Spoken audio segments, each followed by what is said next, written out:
नमस्कार, स्वागत है आप सभी का द इकोनॉमिस्ट में। तो कैसे हैं आप सब? आशा करता हूँ कि आप सब बढ़िया हैं। तो चलिए शुरुआत करते हैं एक कोट के साथ। Education is our passport to the future, for tomorrow belongs to the people who prepare for it today. तो बड़ी बढ़िया बात यहाँ पर बोली गई है कि एजुकेशन एक ऐसा हथियार है आपके पास, एक ऐसा पासपोर्ट है जो कि आने वाले समय में ना आपको काफी फायदा पहुंचाने वाला है। ओके, अगर आप अच्छे से एजुकेट हो, देखो एजुकेशन का मतलब ये नहीं है कि आपके पास सिर्फ डिग्रियां हो गई। ओके, आपने ग्रेजुएशन कर ली, पोस्ट ग्रेजुएशन कर ली, ओके, यहाँ पर डॉक्टरेट की डिग्री हासिल कर ली। तो एजुकेशन का सही मायना यही कि आपने बहुत जिंदगी में बहुत कुछ सीखा है, लर्निंग की है। ओके, आपको बातें पता भी होनी चाहिए, आपके आपके जो टॉपिक्स है वो भी आपको आने चाहिए। प्लस जो है ना, एजुकेशन जो बंदा लेता है ना, उसका दिमाग भी उसी तरीके से विकसित होता है। बहुत सारे बिहेवियरल चेंजेस भी जो है ना वो भी उसमें डेवलप होने चाहिए। ओके, तभी आप जब समाज में जब जाओगे, सोसाइटी में जाओगे, तो लगना चाहिए कि ये बंदा एजुकेट है। ओके, तो इसका फायदा ही फायदा है कि आने वाला कल उन्हीं लोगों का है जो आज एजुकेशन के लिए प्रिपेयर कर रहे हैं, आज फोकस कर रहे हैं क्वालिटी एजुकेशन के ऊपर, क्वालिटी लर्निंग के ऊपर। ओके, अच्छी चीजें सीख रहे हैं, समझ रहे हैं, कंसेप्ट जो है ना अपने वो क्लियर कर रहे हैं। तभी जो है वो आगे फर्दर जब आगे बढ़ेंगे स्टडी में किसी भी फील्ड में, तभी वो अच्छे से रिसर्च कर पाएंगे, तभी हम जो है भारत को अच्छे इकोनॉमिस्ट दे पाएंगे, तभी हम भारत को अच्छे रिसर्च जो स्कॉलर्स है वो दे पाएंगे। ओके, तो एजुकेशन ही उसका बेस है, अच्छी एजुकेशन, क्वालिटी एजुकेशन। तो इसके ऊपर फोकस करें, आपको काफी फायदा जो है यहाँ पर देने वाली है एजुकेशन। तो अभी ना, अभी भी भारत में बहुत सारा यहाँ पर सोसाइटी ऐसी है जो अभी भी सोचती है कि पढ़ाई जो है ना वो इतनी इंपॉर्टेंट नहीं होती लाइफ में। ओके, तो ये जो थिंकिंग है ये सही नहीं है। ओके, ये थिंकिंग गलत है कि मतलब 10 क्लासेस करा दी या 12 क्लासेस करवा दी बच्चे को, बाद में बोला कि कोई ग्रेजुएशन वगैरह नहीं है। ओके, मतलब नहीं करवानी है, आप सीधे काम पे लग जाओ। ये सोच अभी सही नहीं है। ओके, बहुत सारी फैमिलीज ऐसी हैं जो अफोर्ड ही नहीं कर पाती, जो अपने बच्चों को आगे पढ़ा ही नहीं पाती। ओके, लेकिन फिर भी जो पढ़ाने के काबिल है उनको यहाँ पर आगे बढ़ना चाहिए, जो बच्चे पढ़ना चाहते हैं उनको भी आगे बढ़ना चाहिए। बहुत सारी यहाँ पर स्कीम्स होती हैं भारत सरकार के द्वारा, स्कॉलरशिप स्कीम्स होती हैं जिसके तहत आपको बेनिफिट मिल सकता है अगर आप आपके अंदर टैलेंट है। ओके, पढ़ाई करो, आगे बढ़ो, अपने कंसेप्ट क्लियर करो। तो चलिए अब थोड़ा सा ओवरव्यू देखते हैं। तो आज हम जो न्यूज़पेपर डिस्कस करते हैं संडे के दिन, तो संडे के दिन हम टाइम्स ऑफ इंडिया का जो न्यूज़पेपर होता है उसको डिस्कस करते हैं। इकोनॉमिक टाइम्स वाला जो न्यूज़पेपर है उसकी संडे वाले दिन एक मैगजीन आती है। ओके, और उस मैगजीन में क्या होता है कि पूरा हफ्ते का ना एक तरह से उसी को थोड़ा सा एक्सप्लोर करके एनालिसिस उसका किया होता है, पूरे हफ्ते की जितनी भी यहाँ पर हमने खबरें न्यूज़ पढ़ी होती हैं, ओके, एडिटोरियल्स पढ़े होते हैं, तो उसी में से यहाँ पर बना के एक मैगजीन तैयार होती है। ओके, तो वो उतना मुझे इंपॉर्टेंट नहीं लगा। तो मुझे ये जो टाइम्स ऑफ इंडिया का जो न्यूज़पेपर है संडे वाला, इसमें ये ज्यादा मुझे इंपॉर्टेंट चीज लगी। क्यों? क्योंकि यहाँ पर अच्छे खासे एडिटोरियल यहाँ पर आते हैं। ओके, इसके अलावा जो न्यूज कंटेंट हमारा जो यहाँ पर, अगर संडे को हम इकोनॉमिक टाइम्स पढ़ते तो हमारा न्यूज कंटेंट जो यहाँ पर करंट में था तो वो हमारा रह सकता था। ओके, तो इसके चलते हम यहाँ पर जो है टाइम्स ऑफ इंडिया पढ़ते हैं, तो इसमें जितना भी न्यूज कंटेंट करंट अफेयर्स में आता है तो उसको भी हम साथ कैरी करके चलते हैं। ओके, तो कहने का मतलब है कि कोई भी न्यूज नहीं हमने छोड़नी है। ओके, तो कोई भी हमने एडिटोरियल डिस्कशन किसी भी दिन नहीं छोड़ना है। तो रूटीन इसी तरीके से रखनी है। आपका जो यहाँ पर एनालिसिस जो पावर है ना उसको बढ़ाना है। तो ये तभी बढ़ेगी जब लगातार 6 महीने 7 8 महीने आप जो है ना एडिटोरियल डिस्कशन सुनोगे, ओके, न्यूज कंटेंट को सुनोगे, तभी आपका माइंड जो है इस तरीके से डेवलप हो पाएगा, आपको इकोनॉमी के बारे में अच्छी सी समझ होनी शुरू हो जाएगी। और इसी में शुरुआत हम कोर्ट से करते हैं, फिर बाद में एडिटोरियल डिस्कशन होती है, फिर फ्रंट पेज न्यूज होती है, टाइम्स सिटी वाले पेज में से न्यूज होती है, टाइम्स नेशन वाले पेज में से न्यूज होती है, टाइम्स ग्लोबल, फिर यहाँ पर सेकंड लास्ट शीशे के सामने 3 वोकैबुलरी के वर्ड्स होते हैं, और लास्ट में एक इकोनॉमी का कंसेप्ट होता है। रोज जो है ना हम एक नया टॉपिक जो है डिस्कस करते हैं, जिससे हमें काफी कुछ नया सीखने को मिलता है हमारी इकोनॉमी के बारे में। तो चलिए शुरुआत करते हैं फर्स्ट एडिटोरियल के साथ। तो पहले एडिटोरियल में बात कर रहे हैं 100 unicorns are propelling India forward. तो यहाँ पर बात कर रहे हैं यूनिकॉर्न्स की। तो यूनिकॉर्न्स क्या होते हैं, पहले इस बात को समझिए। देखिए, कोई भी ऐसी कंपनी कि जो कि भारत में यहाँ पर काम कर रही है, कोई भी ऐसा स्टार्टअप जिसकी वैल्यू जो है ना वो $1 बिलियन से एक्सीड कर चुकी है। ओके, $1 बिलियन यहाँ पर कितना हो गया, यहाँ पर तकरीबन 100 करोड़ US डॉलर हो गया। ओके, और इसको अगर आप इंडियन करेंसी में अगर कन्वर्ट करते हो तो वो जो यहाँ पर जितनी वैल्यू बनती है वो बनती है 72 अरब 68 करोड़ 92 लाख 50 हजार रुपए। ओके, तो मतलब इतने की जितनी रुपीस में इतनी वैल्यू जिस कंपनी ने बना ली है ना मनी टर्म में, तो यहाँ पर उसको हम टैग देते हैं यूनिकॉर्न कंपनी का, कि यूनिकॉर्न जो हमने यहाँ पर क्रिएट कर दिया है। और अगर यहाँ पर कोई भी कंपनी $100 बिलियन का यहाँ पर जो क्लब है उसमें एंटर कर देती है ना, तो उसको हम यहाँ पर बोलते हैं सुपर यूनिकॉर्न। ओके, तो अभी जो है हम यहाँ पर सिर्फ यूनिकॉर्न्स की बात कर रहे हैं, कि ऐसे स्टार्टअप्स, ऐसी कंपनीज जिनकी जो वैल्यूएशन है वो $1 बिलियन से एक्सीड कर चुकी है। तो इसी के बारे में आर्टिकल है। बहुत बढ़िया तरीके से इस आर्टिकल में बहुत बढ़िया बढ़िया बातें की गई हैं, काफी काम आने वाली है। तो शुरुआत में बात कर रहे हैं कि बहुत से लोग ये बिलीव करते हैं, खासतौर पे जो ऑपोजिशन पार्टीज हैं और इसके अलावा जो लेफ्टिस्ट जर्नल्स हैं, तो वो कह रहे हैं कि जो हमारी भारत की इकोनॉमी है वो सिर्फ और सिर्फ डोमिनेटेड है किनके द्वारा, जो मोदी जी के दो फ्रेंड हैं उनके, उन्हीं के द्वारा, जैसे अंबानी और अडानी। ओके, तो इन्हीं के द्वारा जो है डोमिनेशन चल रहा है। तो इसी तरीके का माहौल जो है यहाँ पर ऑपोजिशन के द्वारा बनाया जा रहा है। तो ऑथर यहाँ पर बात कर रहे हैं रबिश। ओके, तो ये बिल्कुल बकवास बात है, ऐसा नहीं है। क्यों ऐसा नहीं है? क्योंकि यहाँ पर एक रिसर्च पेपर की, यहाँ पर ना रिसर्च पेपर के अकॉर्डिंग यहाँ पर बात कर रहे हैं, जो कि यहाँ पर लिखा गया है नीलकांत मिश्रा जी के द्वारा, जिसका यहाँ पर मतलब है, नाम है जो रिसर्च पेपर का, क्रेडिट सूजी। ओके, तो उसमें ये पाया गया कि इंडिया ने 100 से ज्यादा यूनिकॉर्न जो है ना यहाँ पर वो क्रिएट किए हैं। अनलिस्टेड न्यू कंपनी जो है जिनकी वर्थ जो है वो $1 बिलियन से ज्यादा हो चुकी है ना, तो ऐसी कंपनी जो है इंडिया ने अभी क्रिएट की हैं बड़े पैमाने पर। तो okay, यहाँ पर उनकी टोटल गिनती 100 बताई गई है।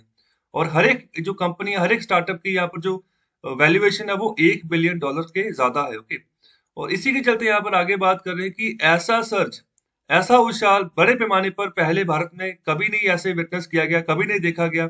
ओके, कि ऐसा बिजनेस जो कि अनकनेक्टेड रहा हो, जो किसी भी ओल्ड वेल्थ हो उसके साथ, कहने का मतलब जैसे उसका किसी भी पॉलिटिकल कॉन्ट्रैक्ट के साथ कोई लेना देना नहीं है, कोई डर्टी डील यहाँ पर नहीं है किसी भी पीएसयू के साथ, और ना ही कोई पब्लिक सेक्टर बैंक के साथ। ओके, ना ही ये जो है पब्लिक सेक्टर बैंकों से पैसा लेकर जो है अपना काम चला रहे हैं।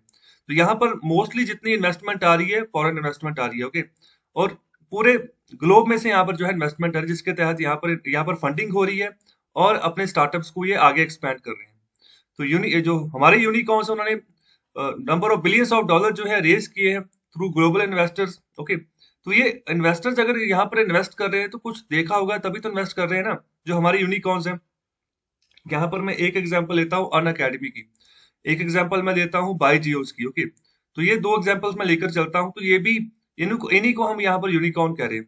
और पिछले एक साल में, ये 2020-21 वाला जो हमारा फिस्कल ईयर गुजरा है, तो उसमें हमने 11 यूनिकॉर्न जो है ना वो और ऐड किए हैं। ओके, 11 यूनिकॉर्न ऐड किए, तो टोटल यहाँ पर 100 यूनिकॉर्न्स यहाँ पर बोल रहे हैं।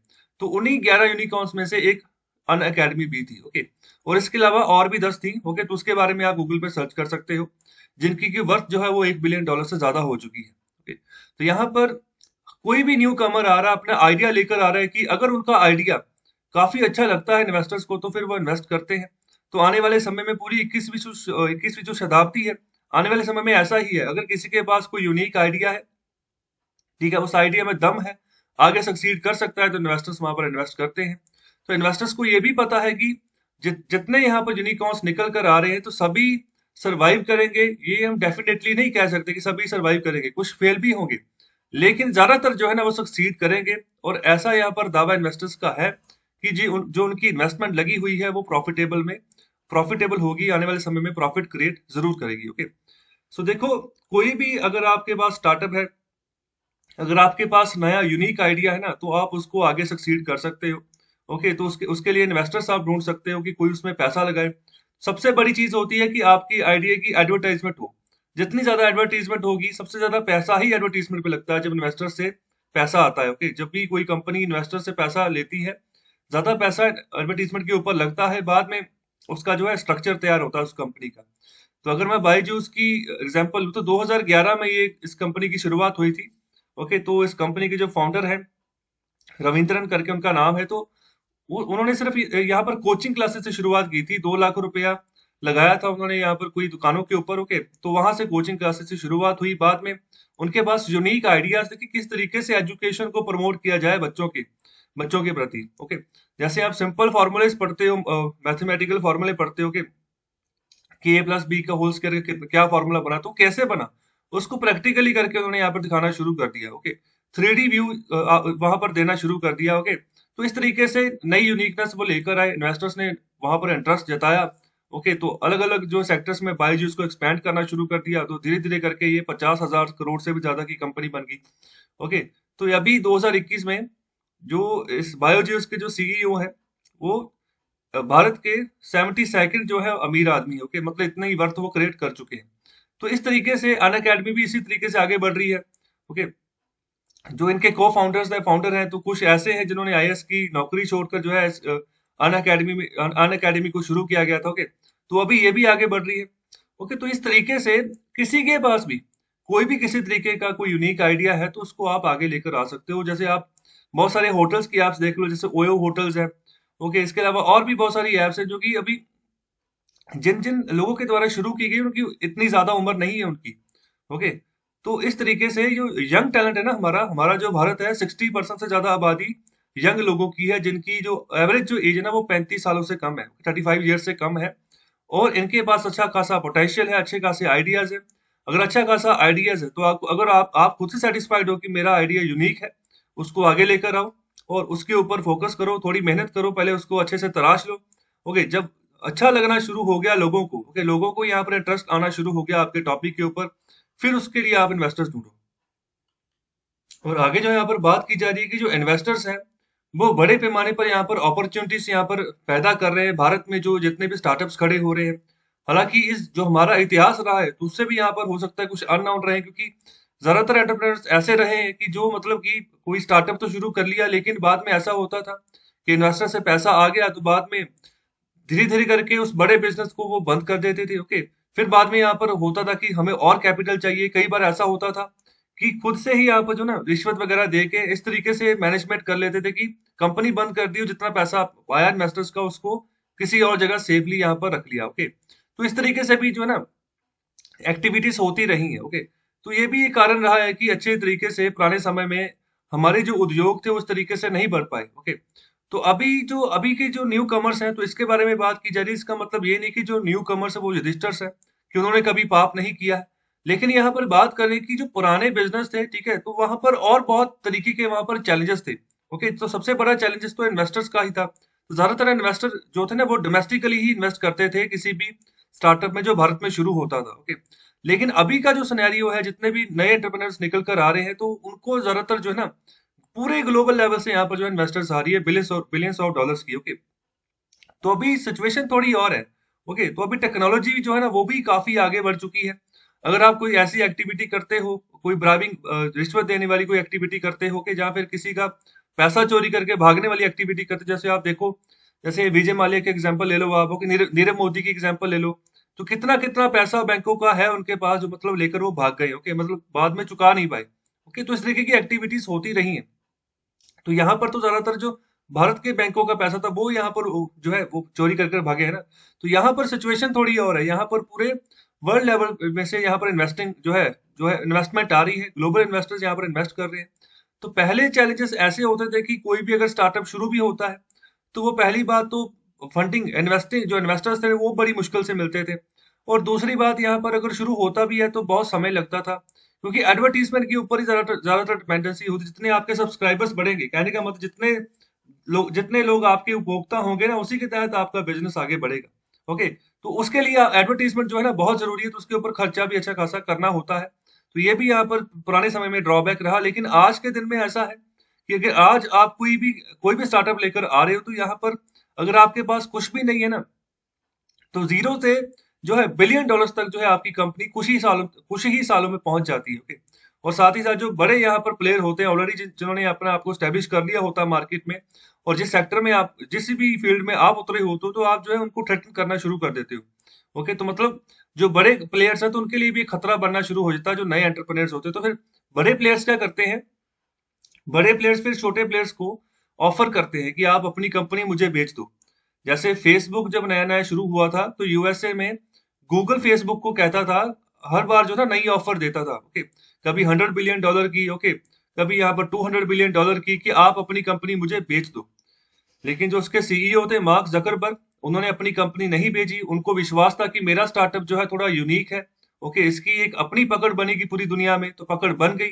ओके, तो उसको अलग से लेकर ना गूगल के सामने ही एक राइवल खड़ा कर दिया फेसबुक को। ओके, तो अभी दोनों इकट्ठे मिलकर काम करते हैं। कहने का मतलब गूगल भी और फेसबुक भी दोनों की यहाँ पर जो हेडक्वार्टर्स है कैलिफोर्निया में ही है, जहां पर उनकी सिलिकॉन वैली पड़ती है। ओके, तो इसी तरीके से देखो स्टार्टअप बढ़ते हैं और आगे बढ़ते हैं। ओके, तो अभी जो है ना, अभी ऐसा सिनेरियो हो रहा है, और इसी के सामने जो है ना, पूरा का पूरा सिनेरियो आने वाले समय में और एक्सपैंड होगा, जितने भी तरह के नए स्टार्टअप्स भारत में जो है डेवलप हो रहे हैं। तो आगे यहाँ पर बात कर रहे हैं कि पहले जो यहाँ पर फाइनेंशियल एक्सपर्ट है, उन्होंने यहाँ पर एस्टिमेशन दिया कि इंडिया के पास सिर्फ 30 से 50 तक ही यूनिकॉर्न्स है। ओके, मतलब ऐसी कंपनी जिनकी वैल्यू जो है $1 बिलियन से ज्यादा है। लेकिन जो क्रेडिट सूजी है, जो कि अभी रिसर्च पेपर जो यहाँ पर हाईलाइट किया गया, उसमें जो डेफिनेशन यहाँ पर रखी गई है ना यूनिकॉर्न्स की, वो थोड़ी सी अलग है।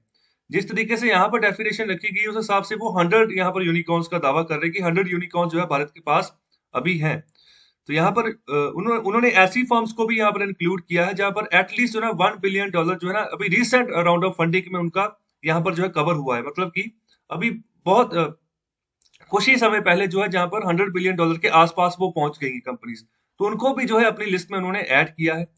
और इसके अलावा ऐसी कंपनीज को भी उन्होंने ऐड किया है जहां पर एवरेज जो है ना मल्टीपल और सिमिलर फर्म जो है निकल कर आती है, जहां पर ऑपरेटिंग प्रॉफिट जो है न्यू कमर्स का वो जस्टिफाई कर रहा है कि $1 बिलियन की वैल्यूएशन उनकी हो चुकी है। तो ऐसी कंपनीज को भी उन्होंने शामिल किया है इस लिस्ट में, जिस जिस तरीके से इनकी लिस्ट का जो टोटल नंबर है वो 100 तक पहुंच गया है। और इसके अलावा जो आगे बात की जा रही है कि ऐसी कंपनीज जिनका यहाँ पर बिजनेस मोमेंटम बहुत बड़े तरीके से बढ़ा है, काफी स्ट्रांगली बढ़ा है, जब तक उनको last last round of funding हुई है। मतलब लास्ट टाइम हो सकता है कि वो 1 बिलियन वैल्यूएशन तक नहीं पहुंचे हो, लेकिन वहां पर जितनी भी फंडिंग हुई हो लास्ट टाइम किसी भी कंपनी को, वो इतनी तेजी से बिजनेस आगे बढ़ रहा है कि 1 बिलियन वैल्यूएशन जो ना 1 बिलियन के प्लस ही जाएगा। ओके, तो ऐसी कंपनीज को भी जो है ना, इसके इनको भी उन्होंने यहाँ पर ऐड कर लिया है कि जो आने वाले समय में अगर फ्रेश राउंड ऑफ फंडिंग उनके पास होती है तो 1 बिलियन प्लस ही उनकी वैल्यूएशन होगी। तो ऐसी कंपनीज को भी उन्होंने ऐड करके जो है 100 की लिस्ट तैयार की है। तो चलिए क्वेश्चन का आंसर दीजिए कि ऑपरेटिंग प्रॉफिट और जो नेट प्रॉफिट होता है दोनों में क्या फर्क होता है। तो इसका आंसर दीजिए कमेंट बॉक्स में।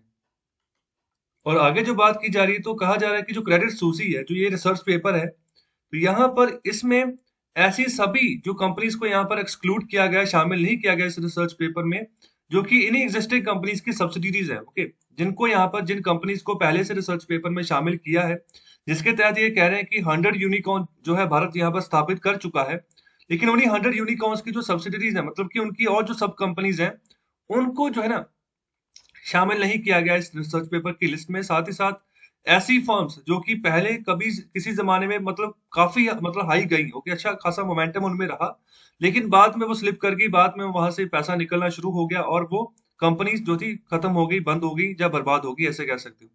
तो यहाँ पर अगर मैं कहूँ कि जिन कंपनीज का मोमेंटम डाउन हो गया, तो यहाँ पर एक ना मैसेंजर ऐप शुरू हुआ था जब व्हाट्सएप नया नया आया था। तो उसमें एक इंडियन यहाँ पर मैसेंजर ऐप बना था जिसका नाम था हाइक। Okay, HIKE, hike. तो उसमें भी काफी यूनिकनेस थी। ओके, लेकिन वो आगे सरवाइव नहीं कर पाया। 12,000 करोड़ का स्टार्टअप था वो। ओके, 12,000 करोड़ तक की उसकी वैल्यूएशन पहुंची थी, लेकिन बाद में वो धीरे धीरे खत्म हो गया। ओके, मतलब अच्छे तरीके से ग्रो नहीं कर पाया। हो सकता कि वहां पर कैपिटल फंडिंग जो है ना उसकी प्रॉब्लम रह चुकी हो, जब इन्वेस्टर्स अच्छे से नहीं दोबारा में मिले। ओके, ऐसा कुछ हो सकता है। जैसे जोमेटो का देख लो, जोमेटो जैसे स्विगी एप्स हैं, पेंडेमिक के पहले अच्छी खासी एडवर्टीजमेंट करते थे। ओके, तो अच्छा खासा बिजनेस एम्पायर बनना शुरू हो गया। ओके, नेटवर्क बनने शुरू हो गए, लेकिन पैंडेमिक के बाद सब कुछ रुक गया। ओके, जिसकी वजह जब बाद में रिवाइवल करा था, तब यहाँ पर दिक्कतें आ रही थी। इन्वेस्टर्स से यहाँ पर पैसा कहाँ से लाया जाए, किस तरीके से दोबारा से जो है एडवर्टीजमेंट की जाए कि लोगों को पता चले कि जोमेटो नाम की कंपनी है अभी भी। ओके, तो इसीलिए यहाँ पर एडवर्टीजमेंट करनी पड़ती है लोगों को, तो जिसके तहत कि वो अपनी कंपनी जो है ना उसको आगे बढ़ा पाए। तो इसी के चलते यहाँ पर बात कर रहे हैं कि बहुत सारी कंपनीज ऐसी भी थी जो बहुत बड़े पैमाने पर आगे बढ़ी, लेकिन बाद में स्लिप कर गई। तो इस तरीके से ऐसी कंपनीज को जो है ना एक्सक्लूड किया गया इस रिसर्च पेपर में से, नहीं शामिल नहीं किया गया है। ओके, तो वो जो यहाँ पर 100 की बात करें तो उनमें से ऐसी कंपनी शामिल नहीं है। तो जिसकी वजह से यहाँ पर जो है ना क्रेडिबिलिटी बनती है इस रिसर्च पेपर की क्वालिटी है इस रिसर्च पेपर में यहाँ पर अच्छा खासा जो है ना भरोसे योग्यता है, हम कह सकते हैं कि इस रिसर्च पेपर में शामिल है। और इसके अलावा आगे जो बात की जा रही है वह है कि बहुत सारे यहाँ पर यूनिकॉर्न जो है फेमस हुए हैं, जैसे the serum institute of India की बात कर रहे हैं। ओके, तो ये वर्ल्ड का बिगेस्ट प्रोड्यूसर है वैक्सीन का। ओके, तो पूरे वर्ल्ड में जितनी वैक्सीन की सप्लाई हो रही है, उसमें से 60% की जो पार्टिसिपेशन है वो सीरम इंस्टीट्यूट ऑफ इंडिया की है। तो ये जो वैक्सीन बना रहा है, तो इसका वैक्सीन का नाम है कोविशील्ड। तो ये कोविशील्ड का जो फॉर्मूला है, ओके, तो ये कहाँ से आया, इस फॉर्मूले को बनाया है ऑक्सफोर्ड यूनिवर्सिटी ने। तो यहाँ पर जब ऑक्सफोर्ड यूनिवर्सिटी ने इसको बनाया था, उसको नाम दिया गया एस्ट्राजेनेका वैक्सीन। तो उसी एस्ट्राजेनेका वैक्सीन के मॉडल के ऊपर, उसी फॉर्मूले के तहत यहाँ पर जो है serum institute of India vaccine की प्रोडक्शन कर रहा है बड़े पैमाने पर, और उसको नाम दिया गया है कोविशील्ड। और इसके अलावा एक और यहाँ पर प्राइवेट कंपनी है जिसका नाम है भारत बायोटेक। वो जो वैक्सीन, जो उसने वैक्सीन बनाई है ना, वो इंडिजिनियसली डेवलप वैक्सीन है, मतलब भारत में ही उसकी रिसर्च की गई है और भारत में ही उसको डेवलप किया गया है। ओके, भारत में ही अभी उसकी प्रोडक्शन शुरू होगी, जिसका नाम है कोवैक्सीन। ओके, तो ये आईसीएमआर के साथ मिलकर जो है भारत बायोटेक ने इस वैक्सीन का निर्माण किया है। तो आईसीएमआर का यहाँ पर फुल फॉर्म क्या है? ओके, तो इसका फुल फॉर्म है Indian council of medical research. Okay, आगे बात की जा रही फ्लिपकार्ट की, तो फ्लिपकार्ट भी भारत का ही यहाँ पर जो है एंटरप्राइज था, भारत का ही ई कॉमर्स प्लेटफॉर्म था जब ये नया नया शुरू हुआ था। लेकिन बाद में जब इसकी 16 बाद में क्या हुआ, जब इसका वैल्यूएशन बढ़ गई, ओके, बाद में इसको बेच दिया गया वालमार्ट को। तो वालमार्ट जो है ये यूएस की कंपनी है। ओके, तो $16 बिलियन में इसको बेचा गया था उस समय। तो आप देखो कि कितनी बड़ी वैल्यूएशन इसकी हो चुकी थी ऑलरेडी। ओके, और बहुत कम ही रीडर्स को कुछ और नाम पता होंगे, जैसे कि यहाँ पर वंडर सीमेंट की बात करें, जीआरटी ज्वेलर्स की बात करें, ग्रीनको की बात करें, ओके, डिजिट और चार्ज बी की बात करें। तो इस तरीके से भी बहुत सारे स्टार्टअप्स आए थे, ओके, जो कि अच्छा खासा डेवलप करें और अच्छा खासा उन्होंने नाम बनाया है। ओके, और इसी के रिगार्डिंग जहाँ पर जो है पूरी का पूरा सिनेरियो जो है ना, वो समझाने की यहाँ पर बात की जा रही है।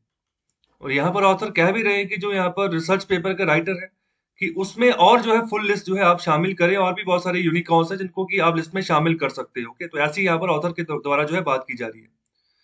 और आगे जो बात कर रहे हैं, कह रहे हैं कि जो 2/3 जितने भी यहाँ पर अनलिस्टेड यूनिकॉर्न्स हैं, जो कि 2005 के बाद से शुरू हुए थे, ज्यादातर ऐसे ही हैं, 2/3 यूनिकॉर्न्स ऐसे हैं जो कि 2005 के बाद शुरू हुए हैं।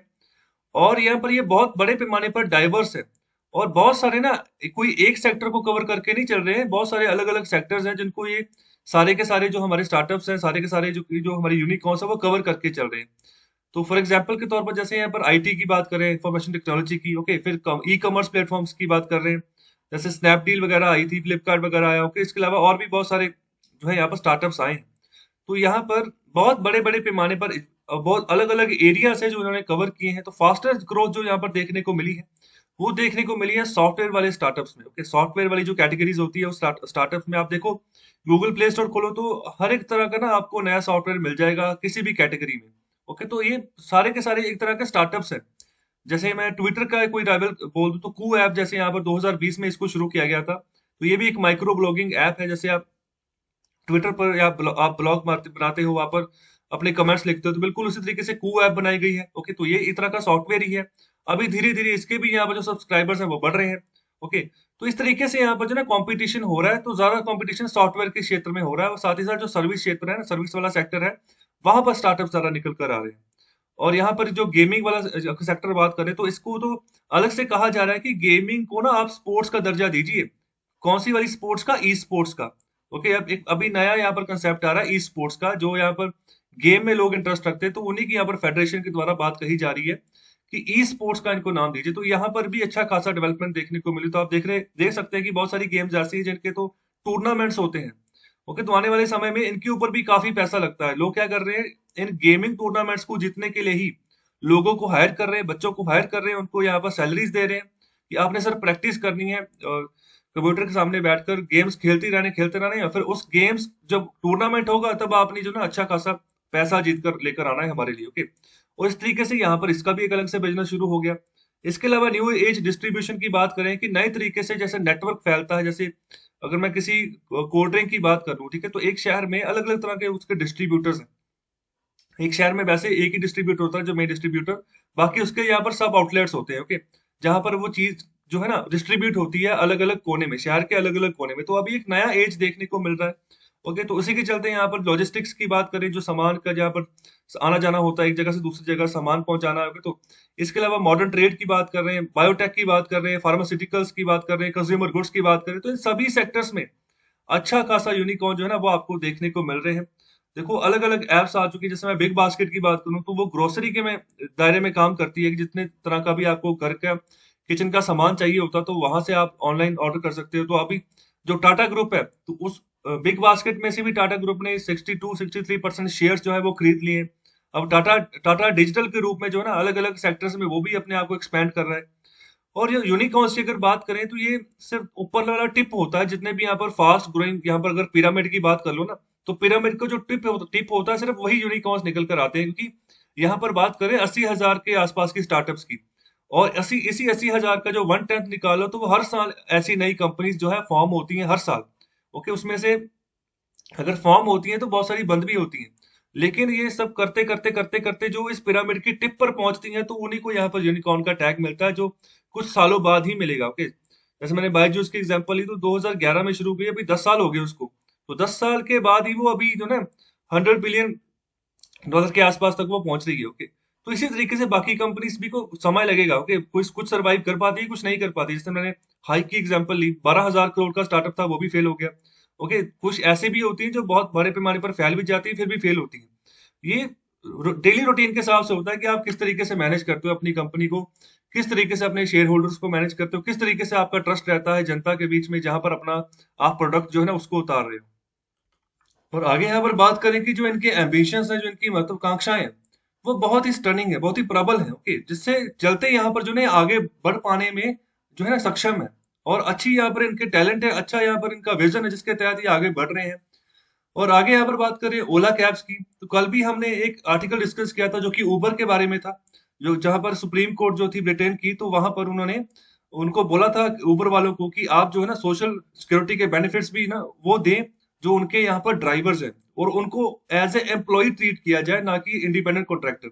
तो अभी इसी के चलते ओला कैब्स की अभी बात करें कि ओला कैब्स भी भारत में आप देख सकते हो, ओला की आपके पास ऐप आ जाएगी, और जो भी जिस तरीके के भी कैब आपने बुक करनी है तो आपने सिर्फ क्लिक करना है तो आपकी कैब बुक हो जाती है।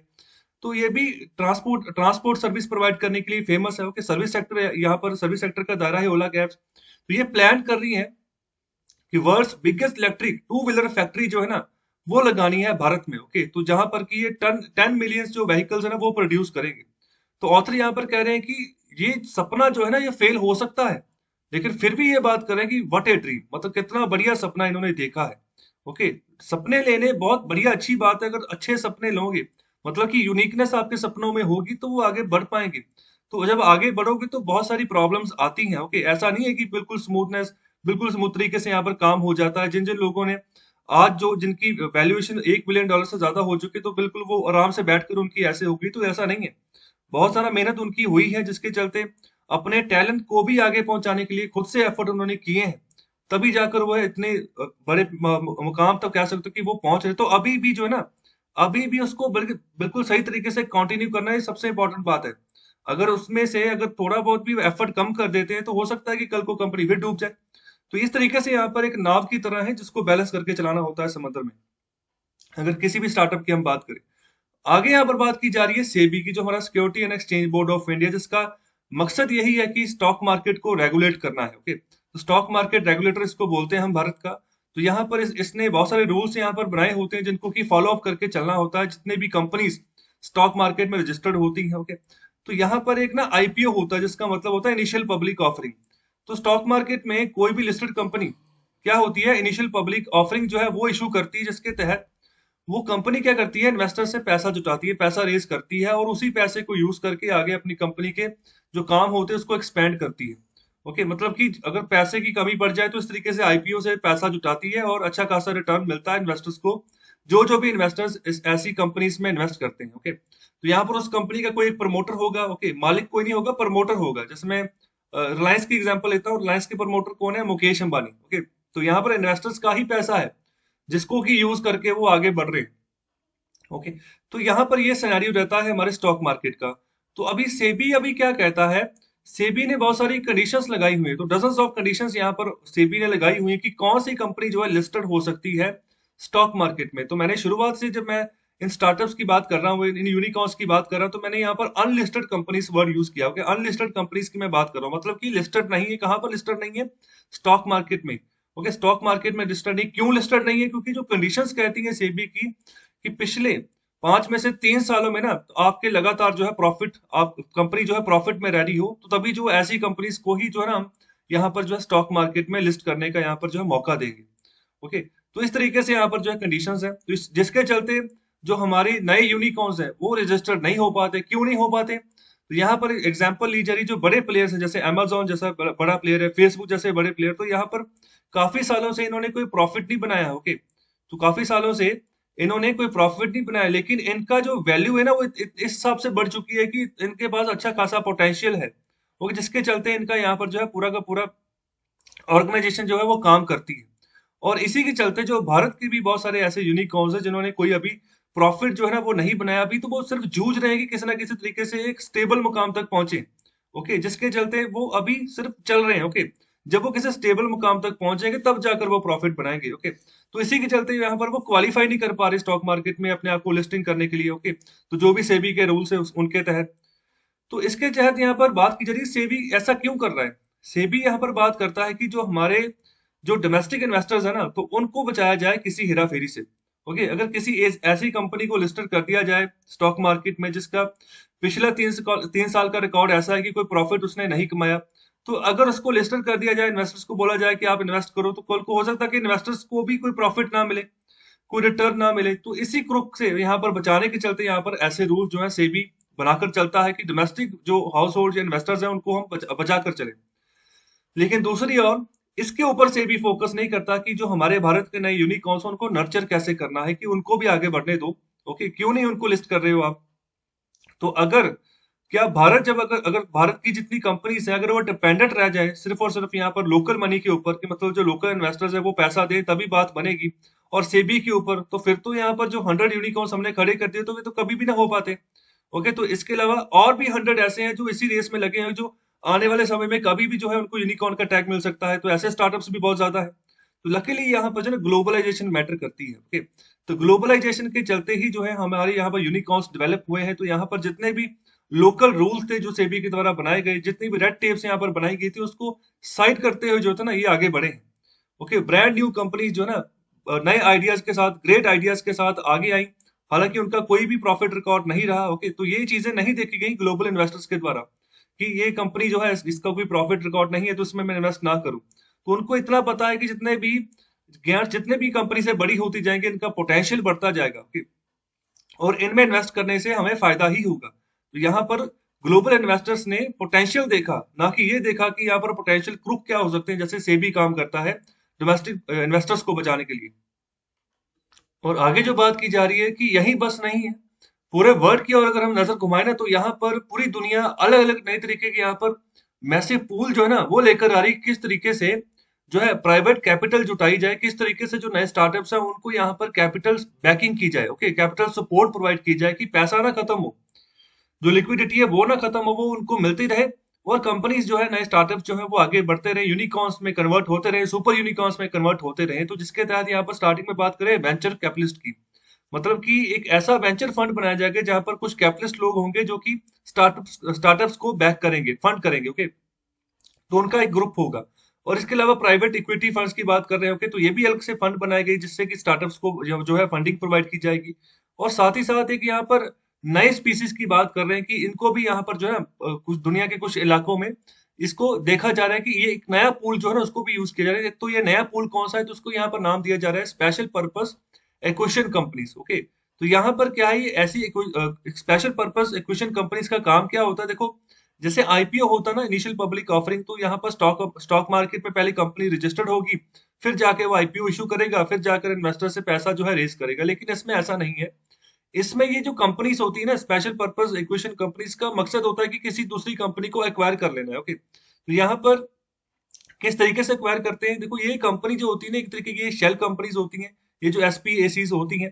तो शेल कंपनी का क्या होती है, शेल कंपनी का मतलब होता है कोई ऐसी कंपनी जहां पर मॉनेटरी ट्रांजैक्शंस तो हो रही हैं लेकिन उसका फिजिकली कोई ऑफिस नहीं है, ना ही उसका इसका यहाँ पर जो है कोई एम्प्लॉई है। ओके, ऑन पेपर यहाँ पर कुछ भी चीज नहीं है, फिजिकली यहाँ पर कोई चीज नहीं, जब कुछ जो कुछ भी है यहाँ पर सब कुछ ऑन पेपर वहां पर काम चल रहा है। तो इस तरीके की ये शेल कंपनीज होती हैं। तो इससे क्या होता है, ऐसी कंपनीज बनाई जाती हैं कि किसी एक कंपनी को एक्वायर करना है, या फिर पैसा जुटाया जाए मार्केट से, और उस पैसे को यूज करके किसी भी कंपनी को, प्राइवेट कंपनी को यहाँ पर एक्वायर कर सकते हो। तो इसके तहत जो है यहाँ पर ऐसे व्हीकल्स बनाए गए जिसको हम नाम दे रहे हैं स्पेशल पर्पस एक्विजिशन कंपनीज। तो ये भी एक नया पूल जो है दुनिया यूज कर रही है इसको। तो यहाँ पर बात कर रहे हैं कि प्राइवेट इन्वेस्टर्स से यहाँ पर काफी कंपनीज ऐसी हैं जिन्होंने यहाँ पर बिलियंस और बिलियंस डॉलर जो है रेस किए हैं। ओके, तो यहाँ पर एक बहुत बड़े बड़े फाइनेंशियल नाम भी हैं जिनसे यहाँ पर जो है पैसा जुटाया जा रहा है। तो यहाँ पर कोई स्पेसिफाइड इन्वेस्टमेंट टारगेट नहीं होता है, ओके, ना ही कोई स्ट्रेटेजी होती है। ओके, तो यहाँ पर इसीलिए जो है ना ऐसी कंपनीज को जो एसपीएसीज हैं इनको ब्लैंक चेक कंपनीज भी बोलते हैं, कि खाली चेक है। ओके, तो इस तरीके से जितना भी यहाँ पर इन्वेस्टमेंट आती है उसी पैसे से कोई कंपनी को एक्वायर यहाँ पर कर लिया जाता है। तो यहाँ पर ना आप सर्च कर सकते हो कि पूरे वर्ल्ड में यहाँ पर ना अच्छी इन्वेस्टमेंट अपॉर्चुनिटीज जो है निकल कर आ सकती हैं एसपीएसीज के थ्रू।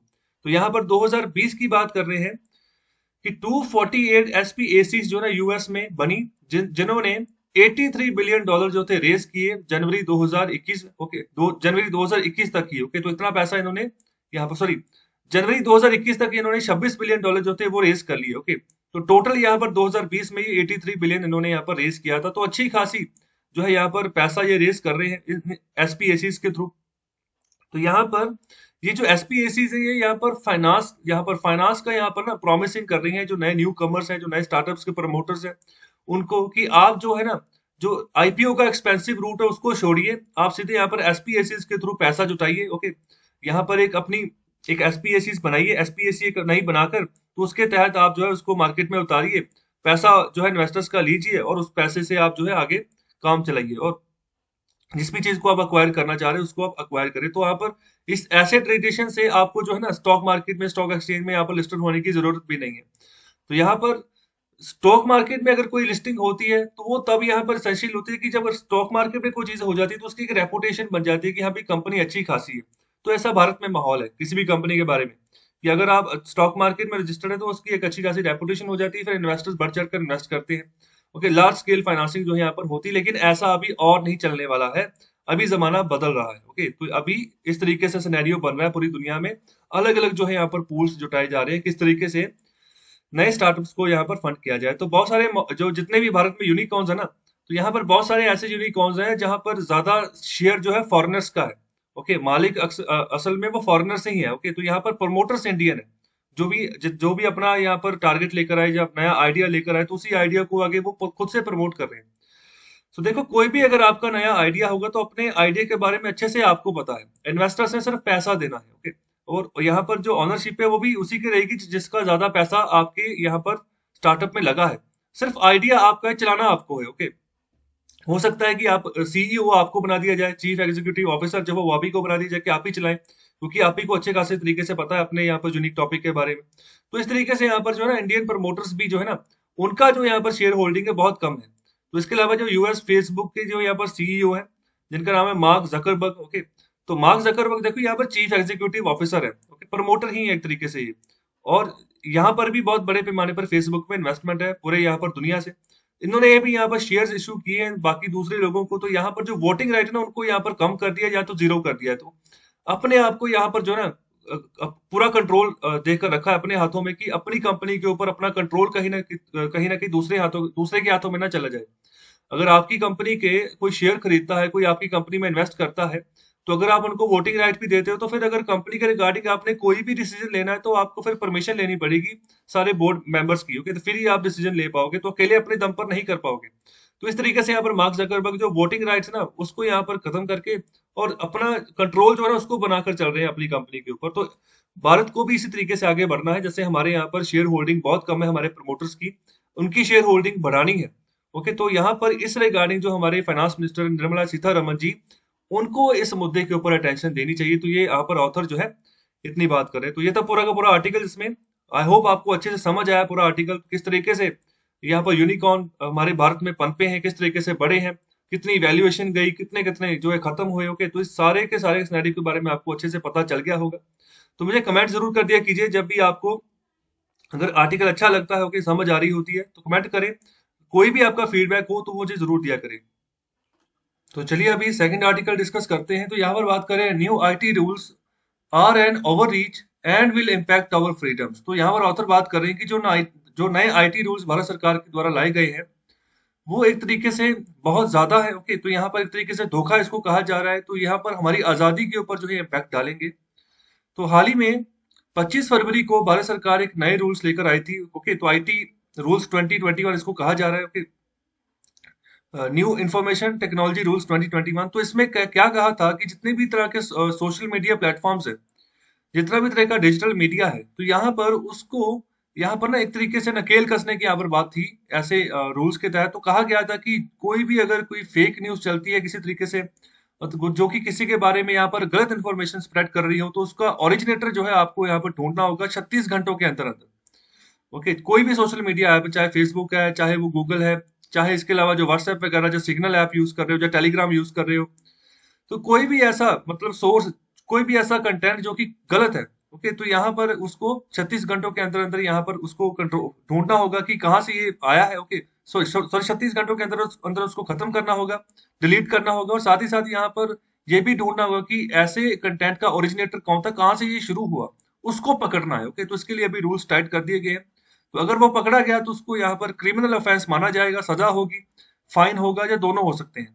तो इस तरीके से यहाँ पर जो है भारत सरकार पकड़ बनाकर चल रही है, क्योंकि कुछ ज्यादा ही यहाँ पर जो है फेक न्यूज के कंटेंट आप देख सकते हो सोशल मीडिया के ऊपर, काफी यहाँ पर प्रचलित रहते हैं, तो गलत इन्फॉर्मेशन जाती है। ओके, इसके अलावा जो बात की जा रही है कि ग्रीवेंसेस, यहाँ पर जो रिट्रेसल मैकेनिज्म है, कहने का मतलब सपोज करो किसी ने देखा कि ये फेक न्यूज है, और जिसके बारे में फेक न्यूज है वो हो सकता है कि वो पीड़ित, उसको मान लो आप, वो किसके पास जाएगा, किसको बताएगा जाकर कि ये फेक न्यूज है, यहाँ पर मेरी गलत बातें की जा रही हैं उसपे। ओके, तो वो किसके पास जाएगा? तो इसी के तहत भारत सरकार ने नए रूल्स में बोला है कि आपको एक जो है ना चीफ कॉम्प्लायंस ऑफिसर यहाँ पर जो है अपॉइंट करना होगा, चाहे गूगल हो, चाहे फेसबुक हो, चाहे कोई भी यहाँ पर सोशल मीडिया प्लेटफॉर्म हो भारत में। ओके, तो ये जो ऑफिसर ये भारत में काम करेगा, तो इसका यहाँ पर काम क्या होगा? रिड्रेसल मैकेनिज्म को यहाँ पर जो है ना रेगुलेट करना। कहने का मतलब कि कोई भी आपके पास अर्जी आती है कि ये चीज यहाँ पर कंटेंट है, इसके बारे में गलत इन्फॉर्मेशन आ रही, तो आपको एक्शन लेना होगा। उस जो वो जो चीफ कॉम्प्लायंस ऑफिसर होगा उसको एक्शन लेना होगा। ओके, तो इसके तहत यहाँ पर नए रूल्स जो है ये बात कर रहे हैं। ओवरऑल मैंने सिनेरियो आपको बता दिया है कि क्या सिनेरियो जो है रूल्स का चल रहा है। तो आने वाले समय में अगर आप भी सोशल मीडिया को चला रहे हो, अगर किसी गलत कंटेंट को आप आगे फॉरवर्ड कर रहे हो, तो थोड़ा ध्यान रखना, क्योंकि सजा हो सकती है। ओके, तो इस ये जो है ना यहाँ पकड़, भारत सरकार यहाँ पर चाह रही है कि गलत चीजें ना फैले। आने वाले जमाने में सोशल मीडिया को एज ए पॉजिटिव वे सही तरीके से यूज किया जाए, ना कि हम थोड़ा सा यहाँ पर गंदी मचा दें कि ना पता लगे सच्चाई कौन सी, ना पता लगे कि झूठ कौन सा है। तो इसके रिगार्डिंग यहाँ पर जो है भारत सरकार आगे बढ़ी। तो शुरुआत में बात कर रहे हैं कि अभी नई जॉब ओपनिंग जो है आपको देखने को मिलेगी भारत में गूगल के द्वारा। तो वो होगी चीफ कॉम्प्लायंस ऑफिसर के यहाँ पर तहत। ओके, तो आने वाले कुछ महीनों में नई नई रिक्रूटमेंट जो है चलेगी। ओके, लेकिन ये रिक्रूटमेंट ऐसी होगी कि ज्यादातर लोग नहीं चाहेंगे कि वो as a chief compliance officer बनकर काम करें। ओके, तो क्यों ऐसा बात यहाँ पर क्यों कही जा रही है? क्योंकि यहाँ पर बहुत बड़े बड़े रिस्क हैं ऐसे चीफ कंप्लायंस ऑफिसर के ऊपर। जो हमारे नए रूल्स बने उनके तहत तो यहाँ पर जेल भी जाना पड़ सकता है। ओके, ऐसा रिस्क है इसके ऊपर। ओके, तो क्यों जेल जाना पड़ सकता है? तो यहाँ पर पहले तो बात करें कि 2012 में एक कार्टूनिस्ट थे जिनका नाम था असीम त्रिवेदी। ओके, तो उनको यहाँ पर उनके ऊपर देशद्रोह का चार्ज लगा दिया गया, सेडिशन का चार्ज लगा दिया गया कि उन्होंने यहाँ पर कार्टून बनाया है, और कार्टून बना के अपना एक ब्लॉग जो है ना उसको रन किया है गूगल ऑन सर्विस के ऊपर। और उसमें क्या किया, उसमें उन्होंने यहाँ पर जो हमारा इंडियन नेशनल एम्बलम है ना, तो उसको इस मैनर में दिखाया है कि भारत सरकार की जो यूपीए गवर्नमेंट है ना, वो करप्शन को यहाँ पर जो है ना करप्शन में मामले में बहुत बड़े पैमाने पर जो है रोल अदा कर रही है। तो इस तरीके से भारत सरकार का जो नेशनल एम्बलम होता है ना हमारा, तो उसको यूज करके करप्शन को हाईलाइट किया गया था यूपीए गवर्नमेंट के ऊपर की इस सरकार ने काफी करप्शन की है। तो देखो भारत का नेशनल एम्बलम पता है आपको क्या कौन सा है, कैसा दिखता है? चलो मुझे एक क्वेश्चन का आंसर दीजिए। ये नेशनल एम्बलम हमने जो लिया है ये कहाँ से लिया है? ओके, तो यहाँ पर नेशनल एक एंथम होता है, एक नेशनल एम्बलम होता है, एक नेशनल सॉन्ग होता है। ओके, तो यहाँ पर नेशनल एंथम होता है, ये सब चीजें अलग अलग है, तो इन सबके बारे में आपको पता होना चाहिए। तो अभी बात करें चीफ कंप्लायंस ऑफिसर की, तो जो यहाँ पर रूल नंबर 3 है, क्लास 2 है, जो नए रूल्स हैं, नई न्यू इंफॉर्मेशन टेक्नोलॉजी रूल्स 2021, तो वो यहाँ पर कह रहे हैं कि यहाँ पर एक कंप्लायंट ऑफिसर होगा जो कि यहाँ पर कंप्लेंट जो है ना रिसीव करेगा किसी भी यूजर की। ओके, तो यहाँ पर जो भी कोई यूजर इनके पास जाएगा तो वो इसलिए जाएगा ना कि कोई ऐसा कंटेंट जो कि यहाँ पर वायरल हो रहा है, जो कि गलत है, तो उसको टेक डाउन करो, उसके ऊपर एक्शन लो। तो यहाँ पर इसकी जिम्मेदारी होगी इस कंप्लायंस ऑफिसर की। ओके, तो यहाँ पर जो ना अगर नहीं करेंगे तो यहाँ पर क्रिमिनल लायबिलिटी भी जो है उनके ऊपर लग सकती है प्लेटफॉर्म के बिहाफ पर। गलती किसकी? गलती गूगल की है, लेकिन प्लेटफॉर्म की यहाँ पर जिम्मेदारी उस समय कौन यहाँ पर ले रहा होगा? जो यहाँ पर नए कंप्लायंस ऑफिसर होंगे, चीफ कंप्लायंस ऑफिसर होंगे वो, तो उनके ऊपर यहाँ पर क्रिमिनल लायबिलिटी लगेगी। तो यहाँ पर बिल्कुल एक तरीके से मानहानि का जैसे केस होता है ना, कि जैसे किसी के बारे में गलत इन्फॉर्मेशन आपने फैला दी, किसी के ऊपर झूठा करप्शन का चार्ज लगा दिया कि इसने जो है 100 करोड़ का यहाँ पर जो है घपला किया है, तो वो दूसरा बंदा फिर आपके ऊपर मानहानि भी कर सकता है। तो बिल्कुल उसी तरीके से ऐसा यहाँ पर इसको जो है ना सिनेरियो यहाँ पर पेश किया गया है। तो डिफेमेशन के बहुत सारे केसेस जैसे निकल कर आते हैं, जैसे हाल ही में एक यूट्यूबर था जिसने अक्षय कुमार के ऊपर ना कुछ ऐसा मतलब बोल दिया कि मतलब ये करप्शन वगैरह करते हैं, तो जिसके तहत अक्षय कुमार ने फिर 500 करोड़ का यहाँ पर डिफेमेशन केस ठोका था। ओके, तो इसी तरीके से महेंद्र सिंह धोनी जब कुछ सालों पहले यहाँ पर मैच फिक्सिंग के यहाँ पर काफी आवाजें उठ रही थी, जैसे श्री संत करके एक प्लेयर थे जिनके ऊपर यहाँ पर चार्ज था कि इन्होंने मैच मैच फिक्सिंग की है। ओके, तो धोनी के ऊपर भी यहाँ पर बोलना शुरू कर दिया। फिर धोनी ने बोला कि मैं 1,000 करोड़ का जितनी भी मेरी संपत्ति है मैं सभी संपत्ति लगा दूंगा, तो मानहानि का इतना बड़ा केस करूंगा अगर मेरे खिलाफ कोई भी ऐसी गलत बात की गई। तो मतलब इस तरीके से मानहानि, तो ये भी मानहानि का ही एक तरीके से मुकदमा हो गया कि किसी यूजर का यहाँ पर गलत इन्फॉर्मेशन स्प्रेड की जा रही है, तो वो यूजर अभी कंप्लायंस ऑफिसर के पास जाएगा और उसको बोलेगा कि इसका इस जो ये कंटेंट है इसको खत्म करो, उतारो, क्योंकि यहाँ पर रूल्स कह रहे हैं कि 36 घंटों के अंदर अंदर इसको हटाना होगा। ओके, तो इसके अलावा जो आगे बात की जा रही है कि जब ये स्केल बढ़ता जाएगा, ओके, जब इन कंप्लेंट्स का जो है स्केल बढ़ता जाएगा, अगर सेडिशन की हम बात करें, डिफेमेशन की बात करें, तो भारत में जितने भी यहाँ पर केस फाइल हो रहे हैं, तो यहाँ पर जो प्लेटफॉर्म्स हैं और इसके अलावा जो ग्रीवेंसेस ऑफिसर्स हैं जो एक्चुअल में काम चलाएंगे इसका, तो यहाँ पर एरर आ सकता है उनके यहाँ पर काम करने में भी। ओके, तो यहाँ पर चेतावनी यही यहाँ पर निकल कर आ रही है कि जो यहाँ पर उन्होंने स्पीच जिस भी यहाँ पर कंटेंट को टेक डाउन करना है, तो उसमें भी एरर आ सकता है। ओके, तो इसमें यहाँ पर बात कर रहे हैं कि इमेजिन करो कि इनको डील करना है, ऐसे इतनी मिलियंस ऑफ कंप्लेंट्स आ रही हैं, जैसे हमारे यहाँ पर टोटल 700 मिलियन से ज्यादा यहाँ पर इंटरनेट यूजर्स हैं भारत में। ओके, तो यहाँ पर ऐसे इंडियंस की यहाँ पर कंप्लेंट्स आ रही है, 15 दिनों में आपने जो है यहाँ पर कंप्लेंट्स का हल भी करना है, तो ये क्या मुमकिन हो पाएगा? ओके, तो यहाँ पर ऐसा ही रूल्स कुछ बता रहे हैं, इसी तरीके से आगे बढ़ने के लिए बात कर रहे हैं। तो ऐसा सिनेरियो जो है ओवरऑल बनने जा रहा है। ओके, जो देश में हो सकता है आने वाले समय में। और आगे जो यहाँ पर बात की जा रही, कहा जा रहा है कि कम से कम जो थ्रेश होल्ड रखा गया है यहाँ पर भारत में, यहाँ पर भारत के क्षेत्र में, तो यहाँ पर 5 मिलियन यूजर्स का है। ओके, तो मतलब कि कम से कम जितने जिनके इतने यूजर्स हैं किसी भी ऐप के, किसी भी प्लेटफॉर्म के, तो वो सभी यहाँ पर जो है इन कंप्लायंस के दायरे में आते हैं, मतलब उनको सभी को आईटी रूल्स का अनुपालन करना होगा। और आगे यहाँ पर बात करें कि जो ब्रॉड डेफिनेशन कहती है इन रूल्स की, जो कि यहाँ पर सर्विसेज हैं, जैसे यहाँ पर गूगल डॉक्स हो गया, फोन पे हो गया, प्रेक्टो हो गया, जोहो, फ्रेश डेस्क एंड नौकरी, तो ये भी यहाँ पर सिग्निफिकेंट सोशल मीडिया एंटरप्रेन्योर्स हैं। ओके, तो यहाँ पर इनका भी बहुत अहम योगदान है। ओके, सोशल मीडिया में, तो यहाँ पर इनको भी सेम ही जो है ना यहाँ पर अनुपालना है जो रूल्स की वो करनी होगी। ओके, अगर ये भी नहीं करेंगे तो इनके ऊपर भी जो है यहाँ पर चार्ज लगेगा।